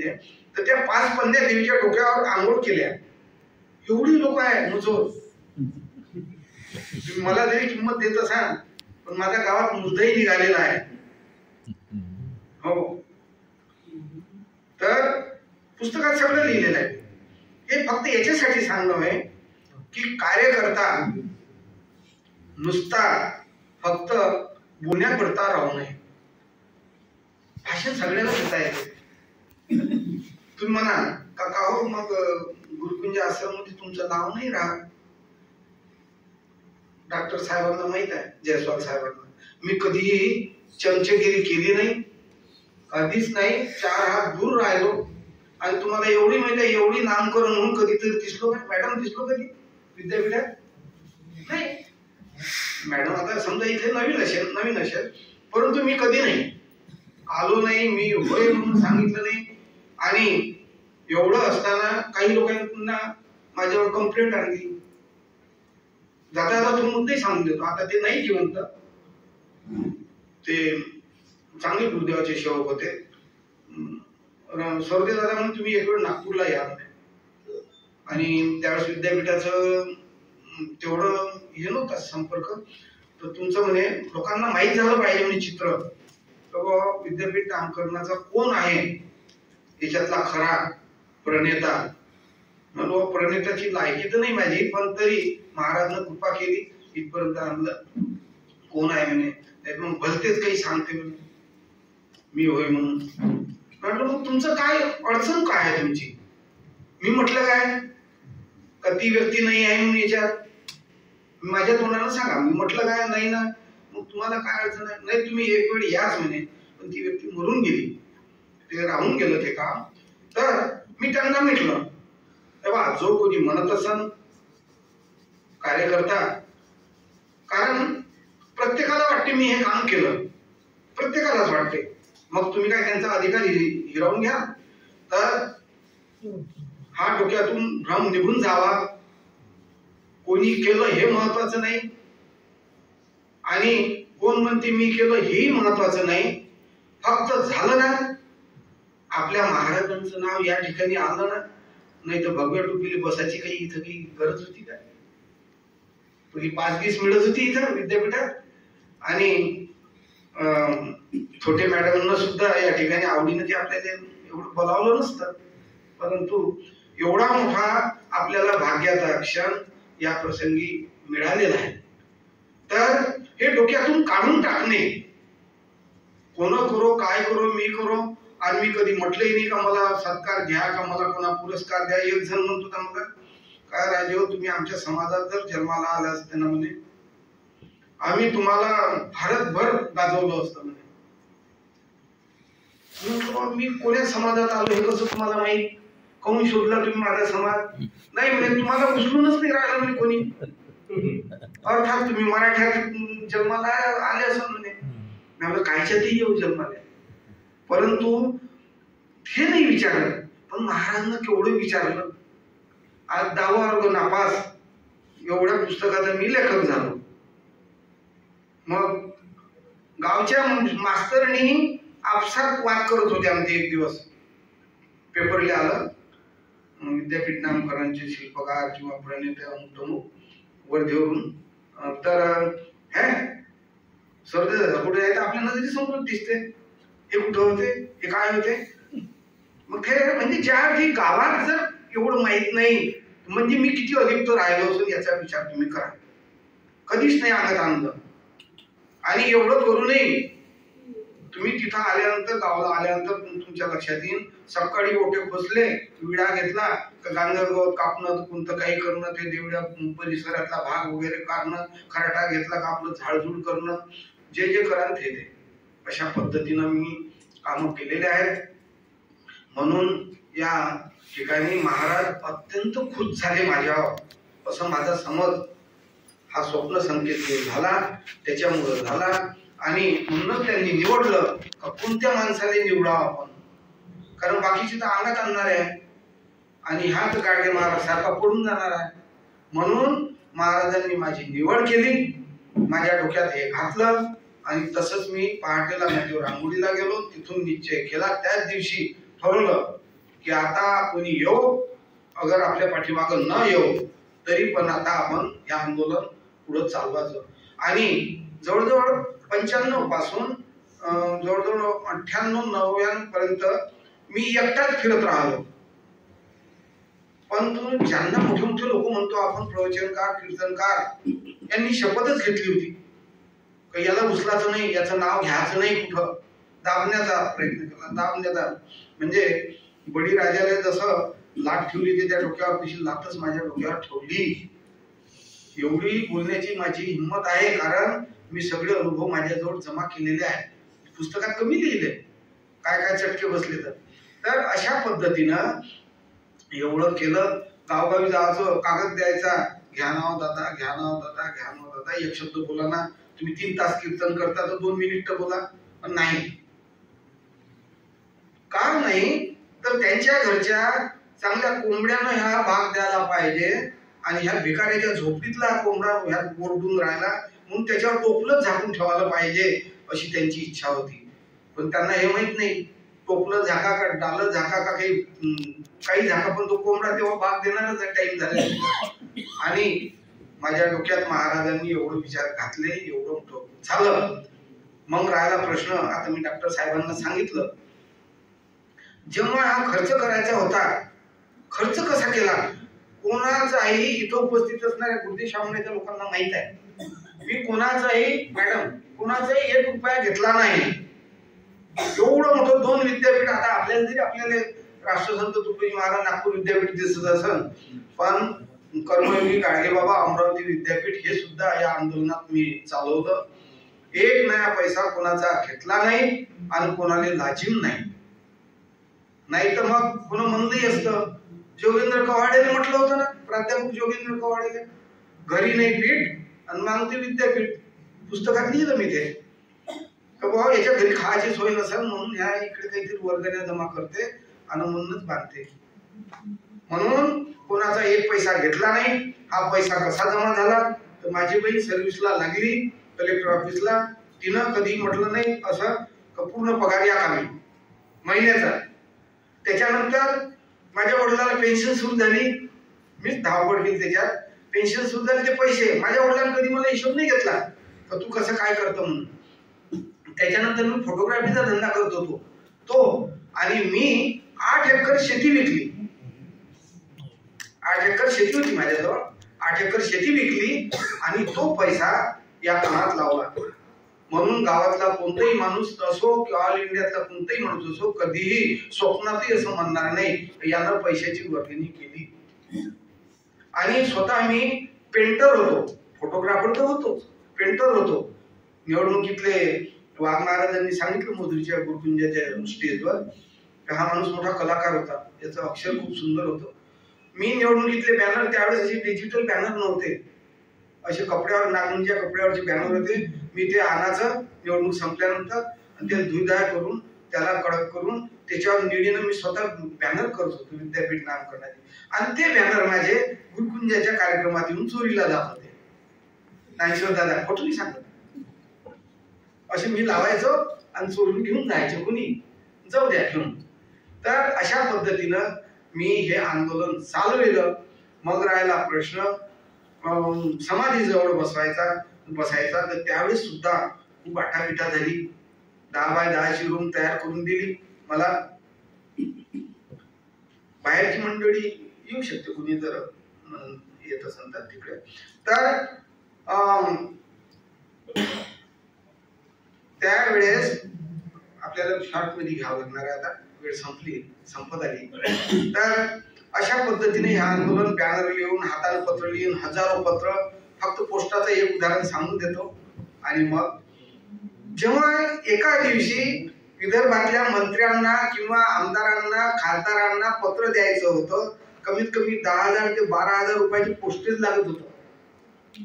रजिस्टर पोस्टरनं पत्र पाठवायचे होते त्यावेळेस, इतका मोठा खर्च. आणि जेव्हा मी पोस्टात जायचं ना, वरुड, आर्वी किंवा वर्धा शिवाय एवढ्या तिकिटात एवढं पोस्टेज मिळत नव्हतं.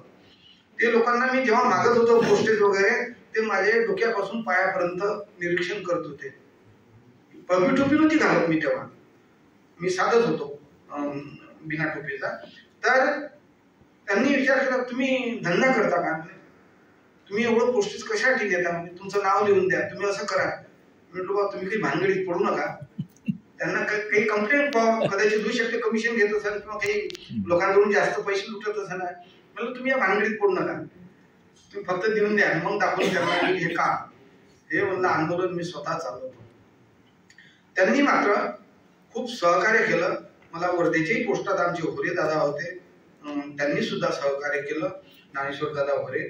आणि वरुडला सुद्धा त्या लोकांनी उलट काही वेळेस प्रसंगी ते त्यांच्याजवळ काही तिकीट राहते जास्ती, एक्स्ट्रा कोऱ्या आलेल्या, कोऱ्या काही झालेल्या, त्यावेळेस मला त्या कोऱ्या तिकिटा देत होते. आमची रेखाताई कलेक्टर ऑफिस मध्ये कोऱ्या काही तिकिटा राहत होते, ते डिस्पॅच वगैरे तिच्याकडे असल्याचे ना, ते देत होती. असं करून एवढं मोठं आंदोलन इतक्या रुपयाचं पोस्टेज वगैरे करता करता इथपर्यंत चालवलं. आणि एक दिवस महाराजांना कदर आली आणि जेव्हा मी बसलो, फक्त 4 मिनिटं राहिलेले. तर जेव्हा आंदोलनाला बसलो, 10 बाय 10ची मंडप केला.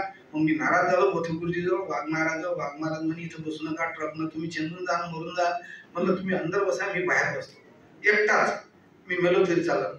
आणि जेव्हा हायवेवर आंदोलनाची वेळ आली, ते प्राध्यापक मंडळी इथं हजर आहे, ते झोपत होते रोडवर हायवेवर. आणि त्यानंतर जेव्हा सत्यपाल महाराजचं कीर्तन त्या ठिकाणी झालं हायवेवर, तकसपकार वगैरे हे करून लावून, तर मग लोक उठून जाईल, आंदोलनातली हवा जाईल म्हणून डॉक्टर राजाभाऊ बोथेनं वेळेवर तिकडची मंडळी लावली कामी आणि गंधचे गंध स्वयंपाक केला आणि रोडवर आणला हायवेवर, आणि तेव्हा तिथंच पंक्ती त्याच ठिकाणी. असं आजपर्यंत ते इतिहास नाही की इतिहासात नाही की दिवसभर हायवे रोखला आणि हायवेवर महाप्रसादाच्या पंक्ती बसल्या. तर असे खूप काही प्रसंग आहे नामविस्ताराचे, परंतु आपल्याला काही बंधन आहे. माझं फक्त एकच म्हणणं आहे, मॅडमचा खूप आग्रह होता तुम्ही या, आणि आमचे पाटील दादा केंद्रीय समितीचे सदस्य आहेत, बाबारावजी पाटील, आमचे बोर्डे दादा, आपला कडंबे सर, रक्षक दादा, ही सगळी मंडळी. तर आपणा सर्वांचा आग्रह की नाही एक वेळ या, तुम्ही तुमचा चेहरा दाखवा.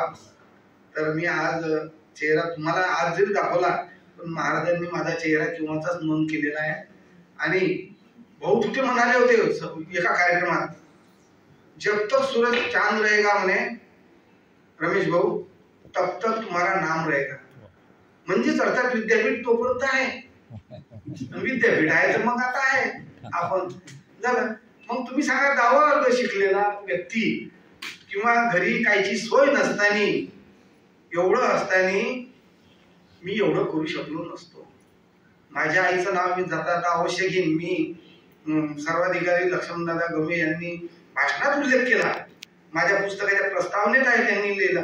तर मी असा माणूस पाहिला तर तो आईचं नाव आता लावते लोक, शपथ घेतली की मंत्रिमंडळात आता आईचं नाव घेतलं, पण मी केव्हाच माझ्या आईचं नाव लावलं, रमेशचंद्र लक्ष्मी आई रामरावजी सरोदे. माझ्या आईची मी जेव्हा सेवा केली आई वडिलाची, कोणाच्या घरी डॉक्टर इंजिनियर सगळे मोठे लोक असून तेवढे दिवस जगत नाही, परंतु माझी आई, माझे वडील 94 वर्षी अटॅक आली बीपीची, ते मरण पावले रात्रीची. आणि माझी आई फक्त गुरुदेवाला एकच सांगतो तुकडोजी महाराजांना, आईला 100 वर्ष पूर्ण कर, म्हणजे सत्यपाल महाराजचा मी कार्यक्रम घेतो आणि तिचा वाढदिवस साजरा करतो. परंतु योगायोगाने काय झालं, कोरोना सुरू झाला आणि त्याच्यामध्ये आईने 100 वर्ष पूर्ण केले. त्याच्यावर 2 महिने पुन्हा काढले आणि सरपंचबाईनं इकडे माहोल जमवला आणि आईचा वाढदिवस सुधरा केला. अशा पद्धतीने हे काम सगळं झालेलं आहे. माझी आता या ठिकाणी वेळ संपत आलेली आहे. आपण सर्वजण, कारण गुरुदेव शामराच्या माणसाची काही ठिकाणी थोडीशी चर्चा करते लोक, यांना भान नाही आहे ते बोलण्याचं, जास्त बोलते म्हणते, म्हणून मी माझी घड्याळ इथं लावून ठेवली. आणि मला जरी एवढी मंडळी असन, मी याच्या आधीच इथलं व्याख्यान ऐकलं, कमी लोक होते, आज बरे दिसले, समाधान वाटलं. तर माझ्यापेक्षाही राष्ट्रसंत चांगल्या पद्धतीने मांडू शकते आमचे जोहे सर, आमच्या भूमीतच आहे. तर मी माझी वेळ संपलेली आहे. मी तर आपला सर्वांचे धन्यवाद मानतो आणि माझे 2 शब्द संपवितो. जय गुरु.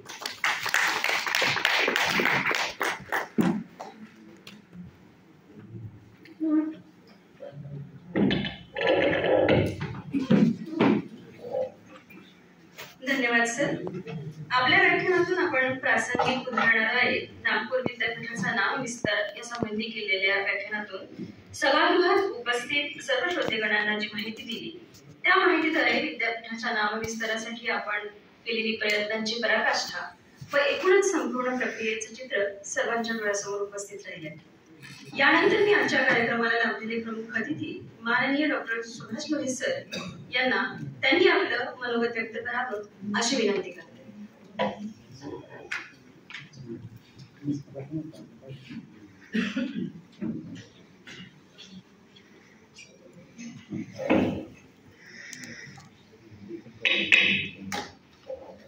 दहा ते 12-15 मिनिटं बोलू शकतो, कारण उशीर झाला आहे. 15 मिनिटाच्या आत संपवेल ही निश्चित. वंदनीय राष्ट्रसंतांच्या प्रतिमेला मी सुरुवातीला वंदन करतो.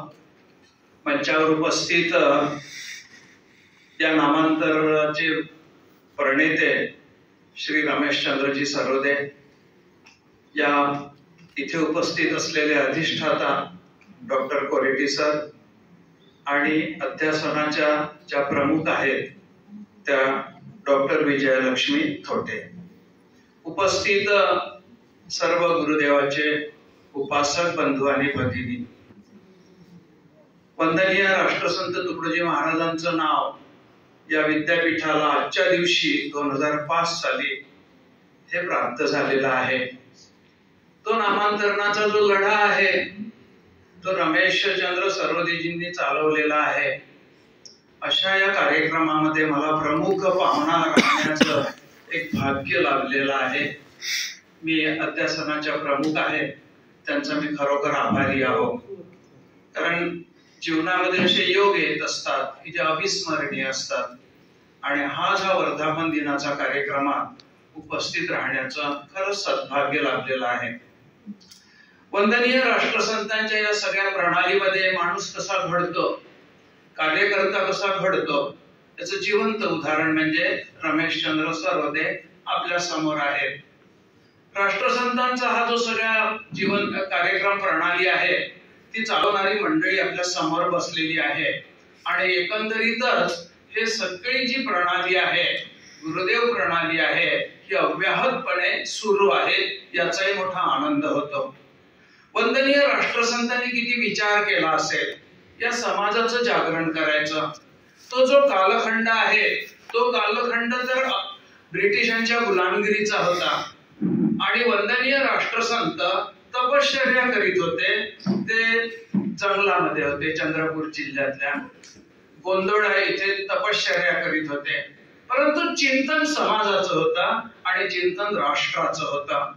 आणि म्हणून राष्ट्र संत तुकडोजी महाराजांना युगपुरुष यासाठीच म्हणतात, कारण युगपुरुष हे त्या कालखंडाचं अपत्य असते, ती त्या कालखंडाची आवश्यकता असते.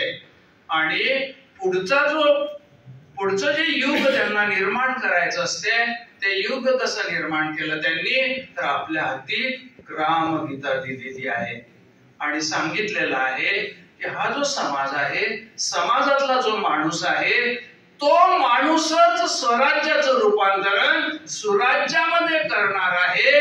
हे लोकशक्ती जागरणाचं कार्य वंदनीय राष्ट्रसंतांनी अव्याहतपणे केलेलं आहे आणि आपल्या हाती ग्रामगीता दिली, मोठ्या विश्वासाने दिलेली आहे.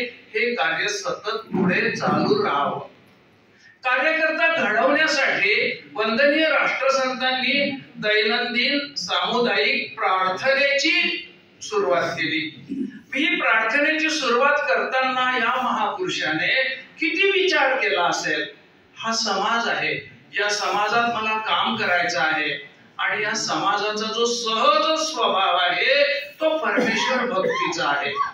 भारताचं जे अधिष्ठान आहे ते अध्यात्म आहे, अध्यात्म भारताचं अधिष्ठान आणि हा समाज सहजपणे देवभक्ती करणारा आहे.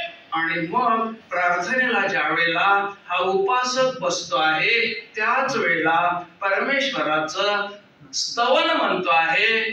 ही प्रार्थना आहे, मंगल नाम तुम्हार प्रभु जो गावे मंगल होत सदा. परमेश्वराचं नाव किती मंगल आहे.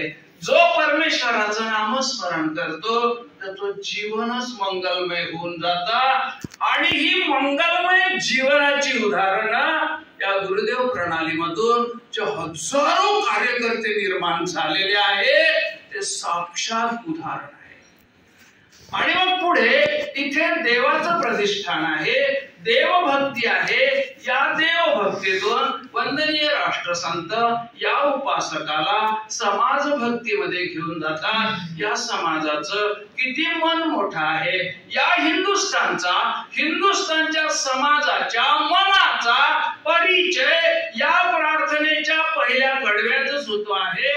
हे प्रार्थना गुरुदेव से यह स्वर्ग समसंसार हो.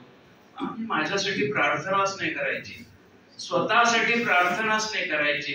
वसुधैव कुटुंबकम ही जर आमची ओळख असेल, ही जर भारताची ओळख असेल, तर मी इथे जी प्रार्थना करतो आहे तर स्वर्ग समसंसार व्हावा, हे विश्व चांगलं व्हावं यासाठी प्रार्थना करतो आहे.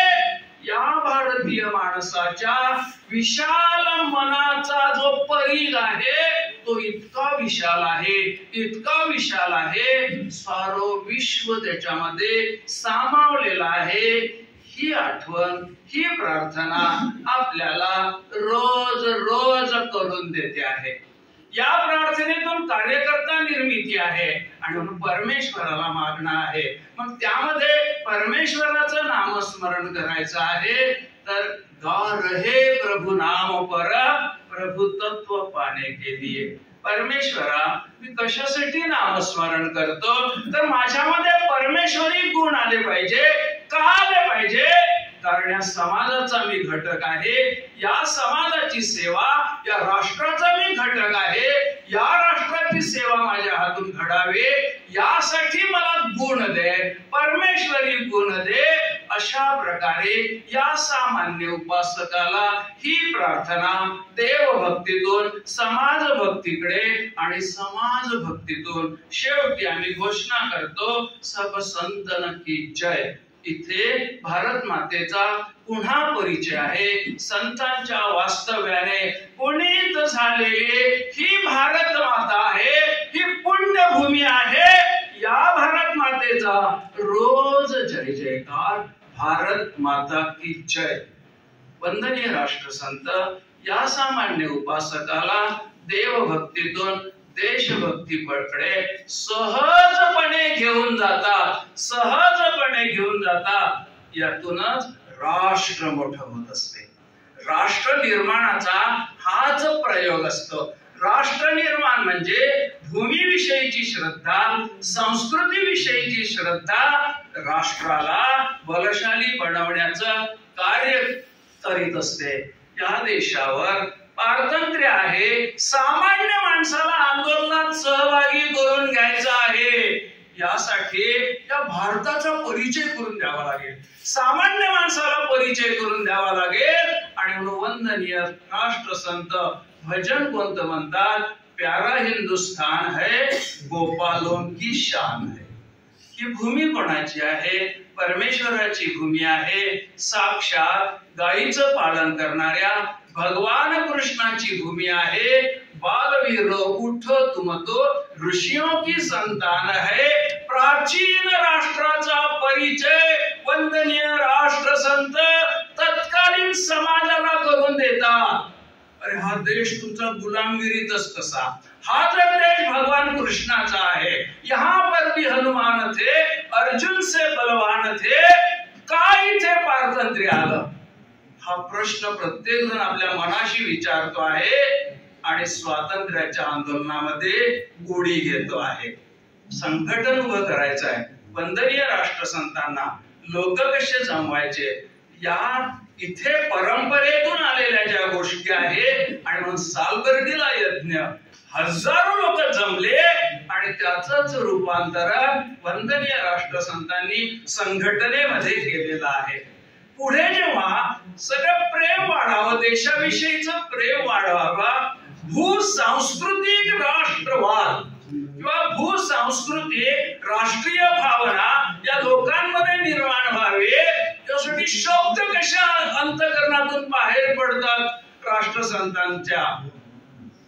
मुझे प्यारा भारत है, मेरा ते भजन आहे, मुझे प्यारा भारत है.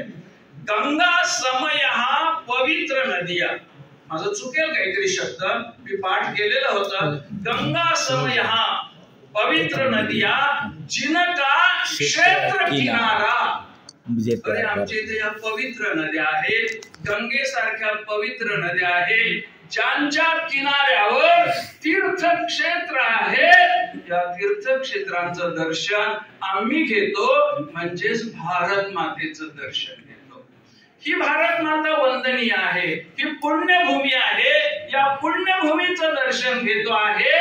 इथे संस्कृती आणि इथे जी भूमी आहे, ज्या भूमीवर आम्ही राहतो आहे, त्या भूमीविषयीची भक्ती या भजनामधून वंदनीय राष्ट्रसंत व्यक्त करतात. आणि पुन्हा परमेश्वरालाच बोलावतात होते. जेव्हा हा स्वातंत्र्याचा लढा प्रारंभ करायचा आहे, प्रारंभ होतो आहे, तेव्हा वंदनीय राष्ट्रसंत कोणाला बोलावतात? कधी येशील मन मोहना पाहण्या भारत आपुला पुन्हा. एक प्रश्न आपल्या मनाशी विचारा की त्याने भगवान कृष्णालाच का बोलावलं असेल. कारण राम आणि कृष्ण इथल्या मनाला भावतात. भारतीय समाज मनाचं भावविश्व या दोन मानबिंदूंनी व्यापून टाकलेलं आहे. आणि म्हणून वंदनीय राष्ट्रसंत भगवान कृष्णालाच बोलावतात. कधी येशील मनमोहना अति गुलाम जन जाहले येण्याची राष्ट्र नासले तोडण्या येई बंधना. यातून लोक उभे झाले. म्हणजे भगवान कृष्णाला बोलावणं म्हणजे याच समाजाने भगवान कृष्णाचं विराट रूप धारण केलं पाहिजे आणि ब्रिटिशांना परास्त केलं पाहिजे. ही जी भजनं आहे, हे जे शब्द आहे, हे शब्द म्हणजे मंत्र आहेत. हे शब्द परमेश्वर भक्तीतून राष्ट्रशक्तीचं जागरण करणारे आहे, स्वातंत्र्याची चेतना निर्माण करणारे आहे.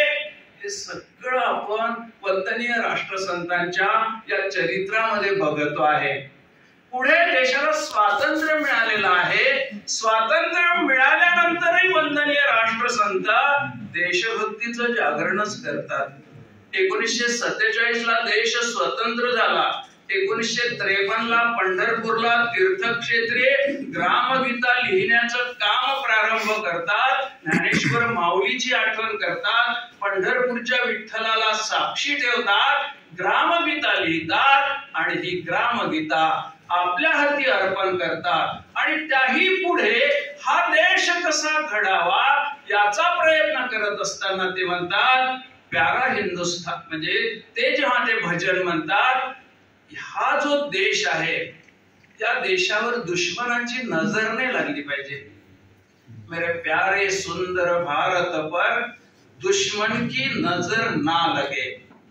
जेव्हा या विद्यापीठाला हे नाव प्राप्त होते तेव्हा आम्हाला तर सदैव देशभक्तीचं जागरण करावं लागेल, जे वंदनीय राष्ट्रसंतांनी केलं.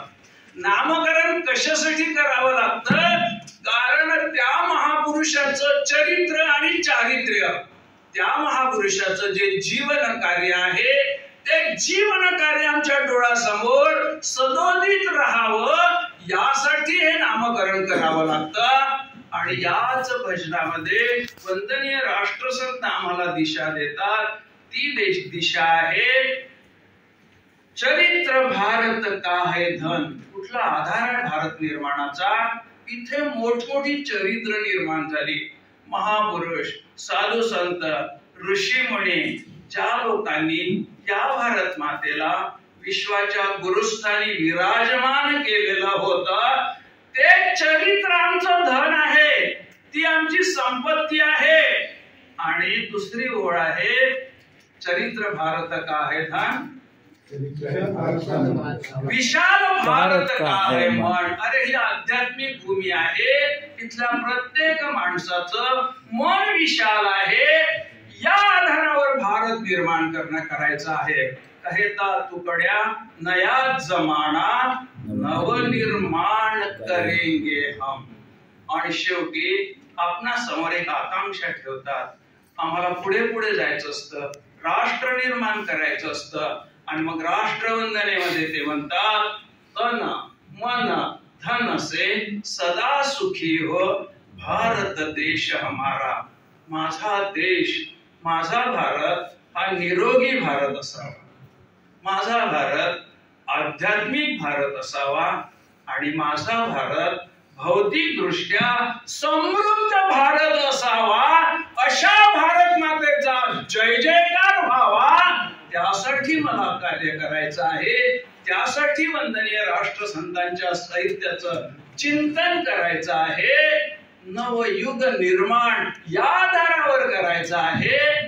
जय गुरुदेव, जय गुरुदेव. सगळ्यांना धन्यवाद.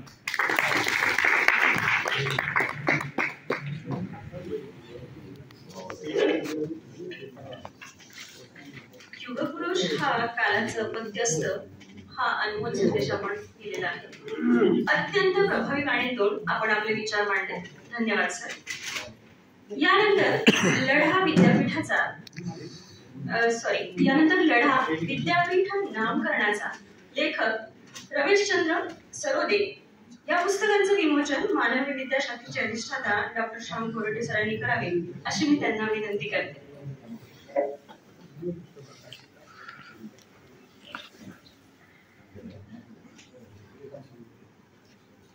लढा विद्यापीठ नामकरणाचा या पुस्तकाच्या प्रकाशिका आहेत लता शेंडे, रेखा शेंडे. त्यांनी देखील इथे व्यासपीठावरती यावं.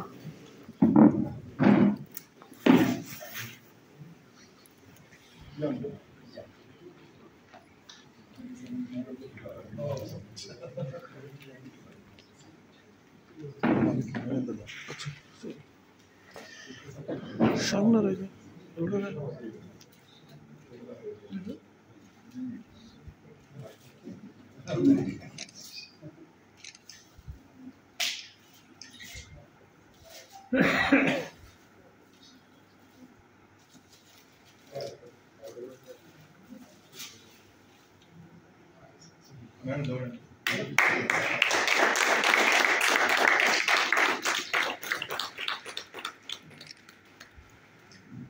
धन्यवाद सर.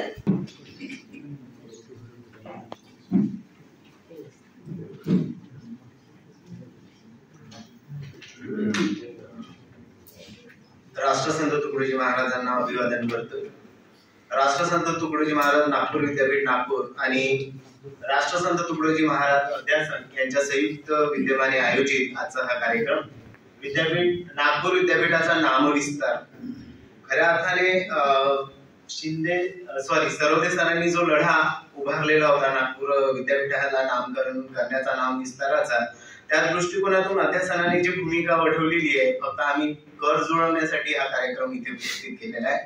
विद्यार्थी मित्रांनो, खऱ्या अर्थाने महाराजांचे जे विचार आहे आणि त्या विचारावर आजचा हा जो मंगल कार्यक्रम आयोजित करण्यात आलेला आहे, एखाद्या महापुरुषाचं नाव आपण विद्यापीठामागे देण्याचं काय तात्पर्य आहे, जे महानीय विचारवंतांनी इथे सांगितलेलं आहे. आजच्या या नागपूर विद्यापीठाचा नामविस्तार कार्यक्रमाचे अध्यक्ष राष्ट्रसंत तुकडोजी महाराज नागपूर विद्यापीठाचे कुलगुरू आदरणीय प्रशांत बोकारे सर हे काही अत्यंत महत्वाच्या कामानिमित्त सुरुवातीलाच आम्हाला अध्यक्षीय भाषणाद्वारे प्रबोधन देऊन आणि खऱ्या अर्थाने राष्ट्रसंतांचा विचाराचा वारसा युवा पिढीपर्यंत पोहोचवण्याचा आम्ही निश्चय कसा करावा, अध्यासन आणि विद्यापीठाने हे विचारधन विद्यार्थ्यांपर्यंत कसं पोहोचवावं, या दृष्टिकोनातून त्यांनी अनमोल विचार आम्हाला दिले. त्याबद्दल अध्यासनाच्या वतीने आम्ही त्यांच्या आभारात राहू इच्छितो.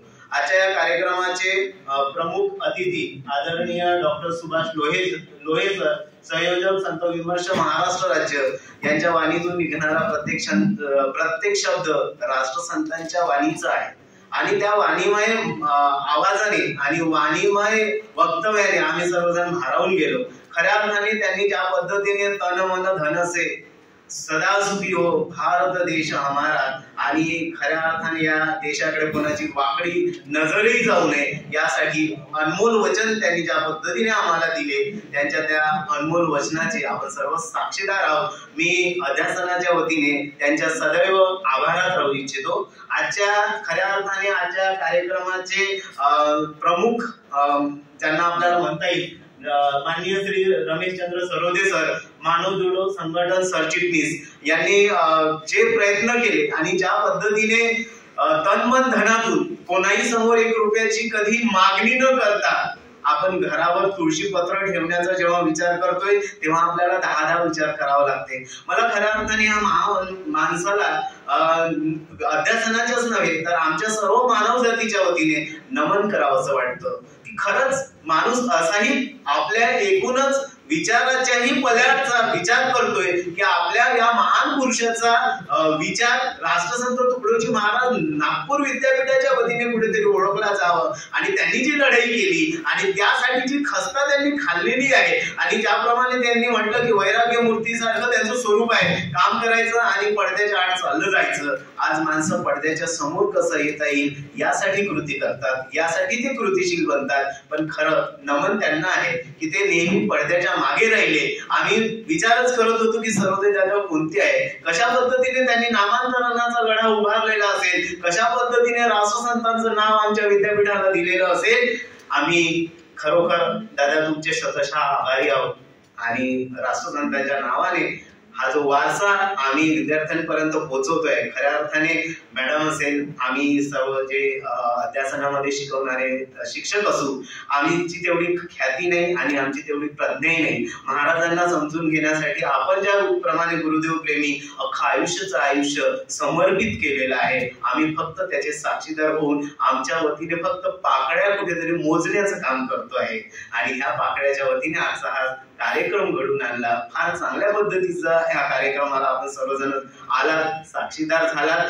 गुरुदेव स्नेही, गुरुदेव प्रेमी सर्वांचे शतशः आभारी मानतो. विशेष करून या कार्यक्रमाला घडवून आणणारे आमचे मानवी विज्ञान विद्याशाखेचे अधिष्ठाता आदरणीय डॉक्टर श्याम कोरेटी सर, अध्यासन प्रमुख डॉक्टर विजयलक्ष्मी थोटे मॅडम यांच्या संयोजनाने हा कार्यक्रम पुढे आला आणि या कार्यक्रमाची धुरा त्यांनी सांभाळली. म्हणून एवढा चांगला कार्यक्रम आणि जो लढा, नामांतरणाचा लढा उभारलेला आहे, निश्चितच या नामांतरणाच्या लढ्याचे आम्ही साक्षीदार झालो. त्याच्यामुळे हा वारसा, विचाराचा धन आम्हाला लोकांमध्ये पर्यंत पोहोचवायचा आहे. त्या दृष्टिकोनातून हा कार्यक्रम फार महत्वाचा आहे. या कार्यक्रमाला ज्यांचा सहभाग लागलेला आहे, कुलसचिव साहेब असतील, प्रकुलगुरू साहेब असतील, फोटोग्राफर असतील, ज्यांनी ध्वनी क्षेपकाची सांभाळणी केली त्या मॅडम असतील, आणि विद्यापीठाचे सर्वच कर्मचारी असतील, आमचे शिक्षक आणि शिक्षकेतर कर्मचारी असतील, त्या सर्वांच्या ऋणात राहतो. आणि हा कार्यक्रम इथे राष्ट्रवंदना आणि राष्ट्रगीताने परिपूर्ण होईल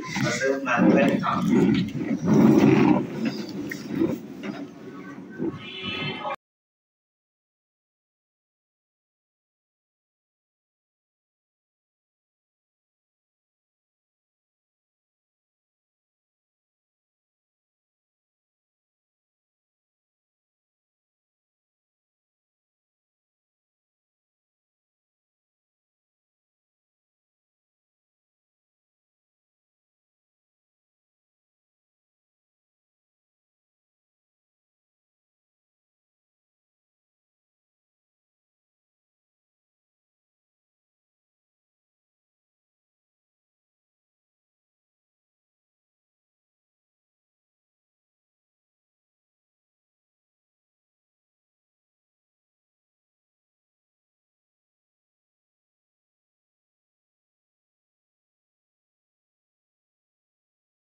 राष्ट्र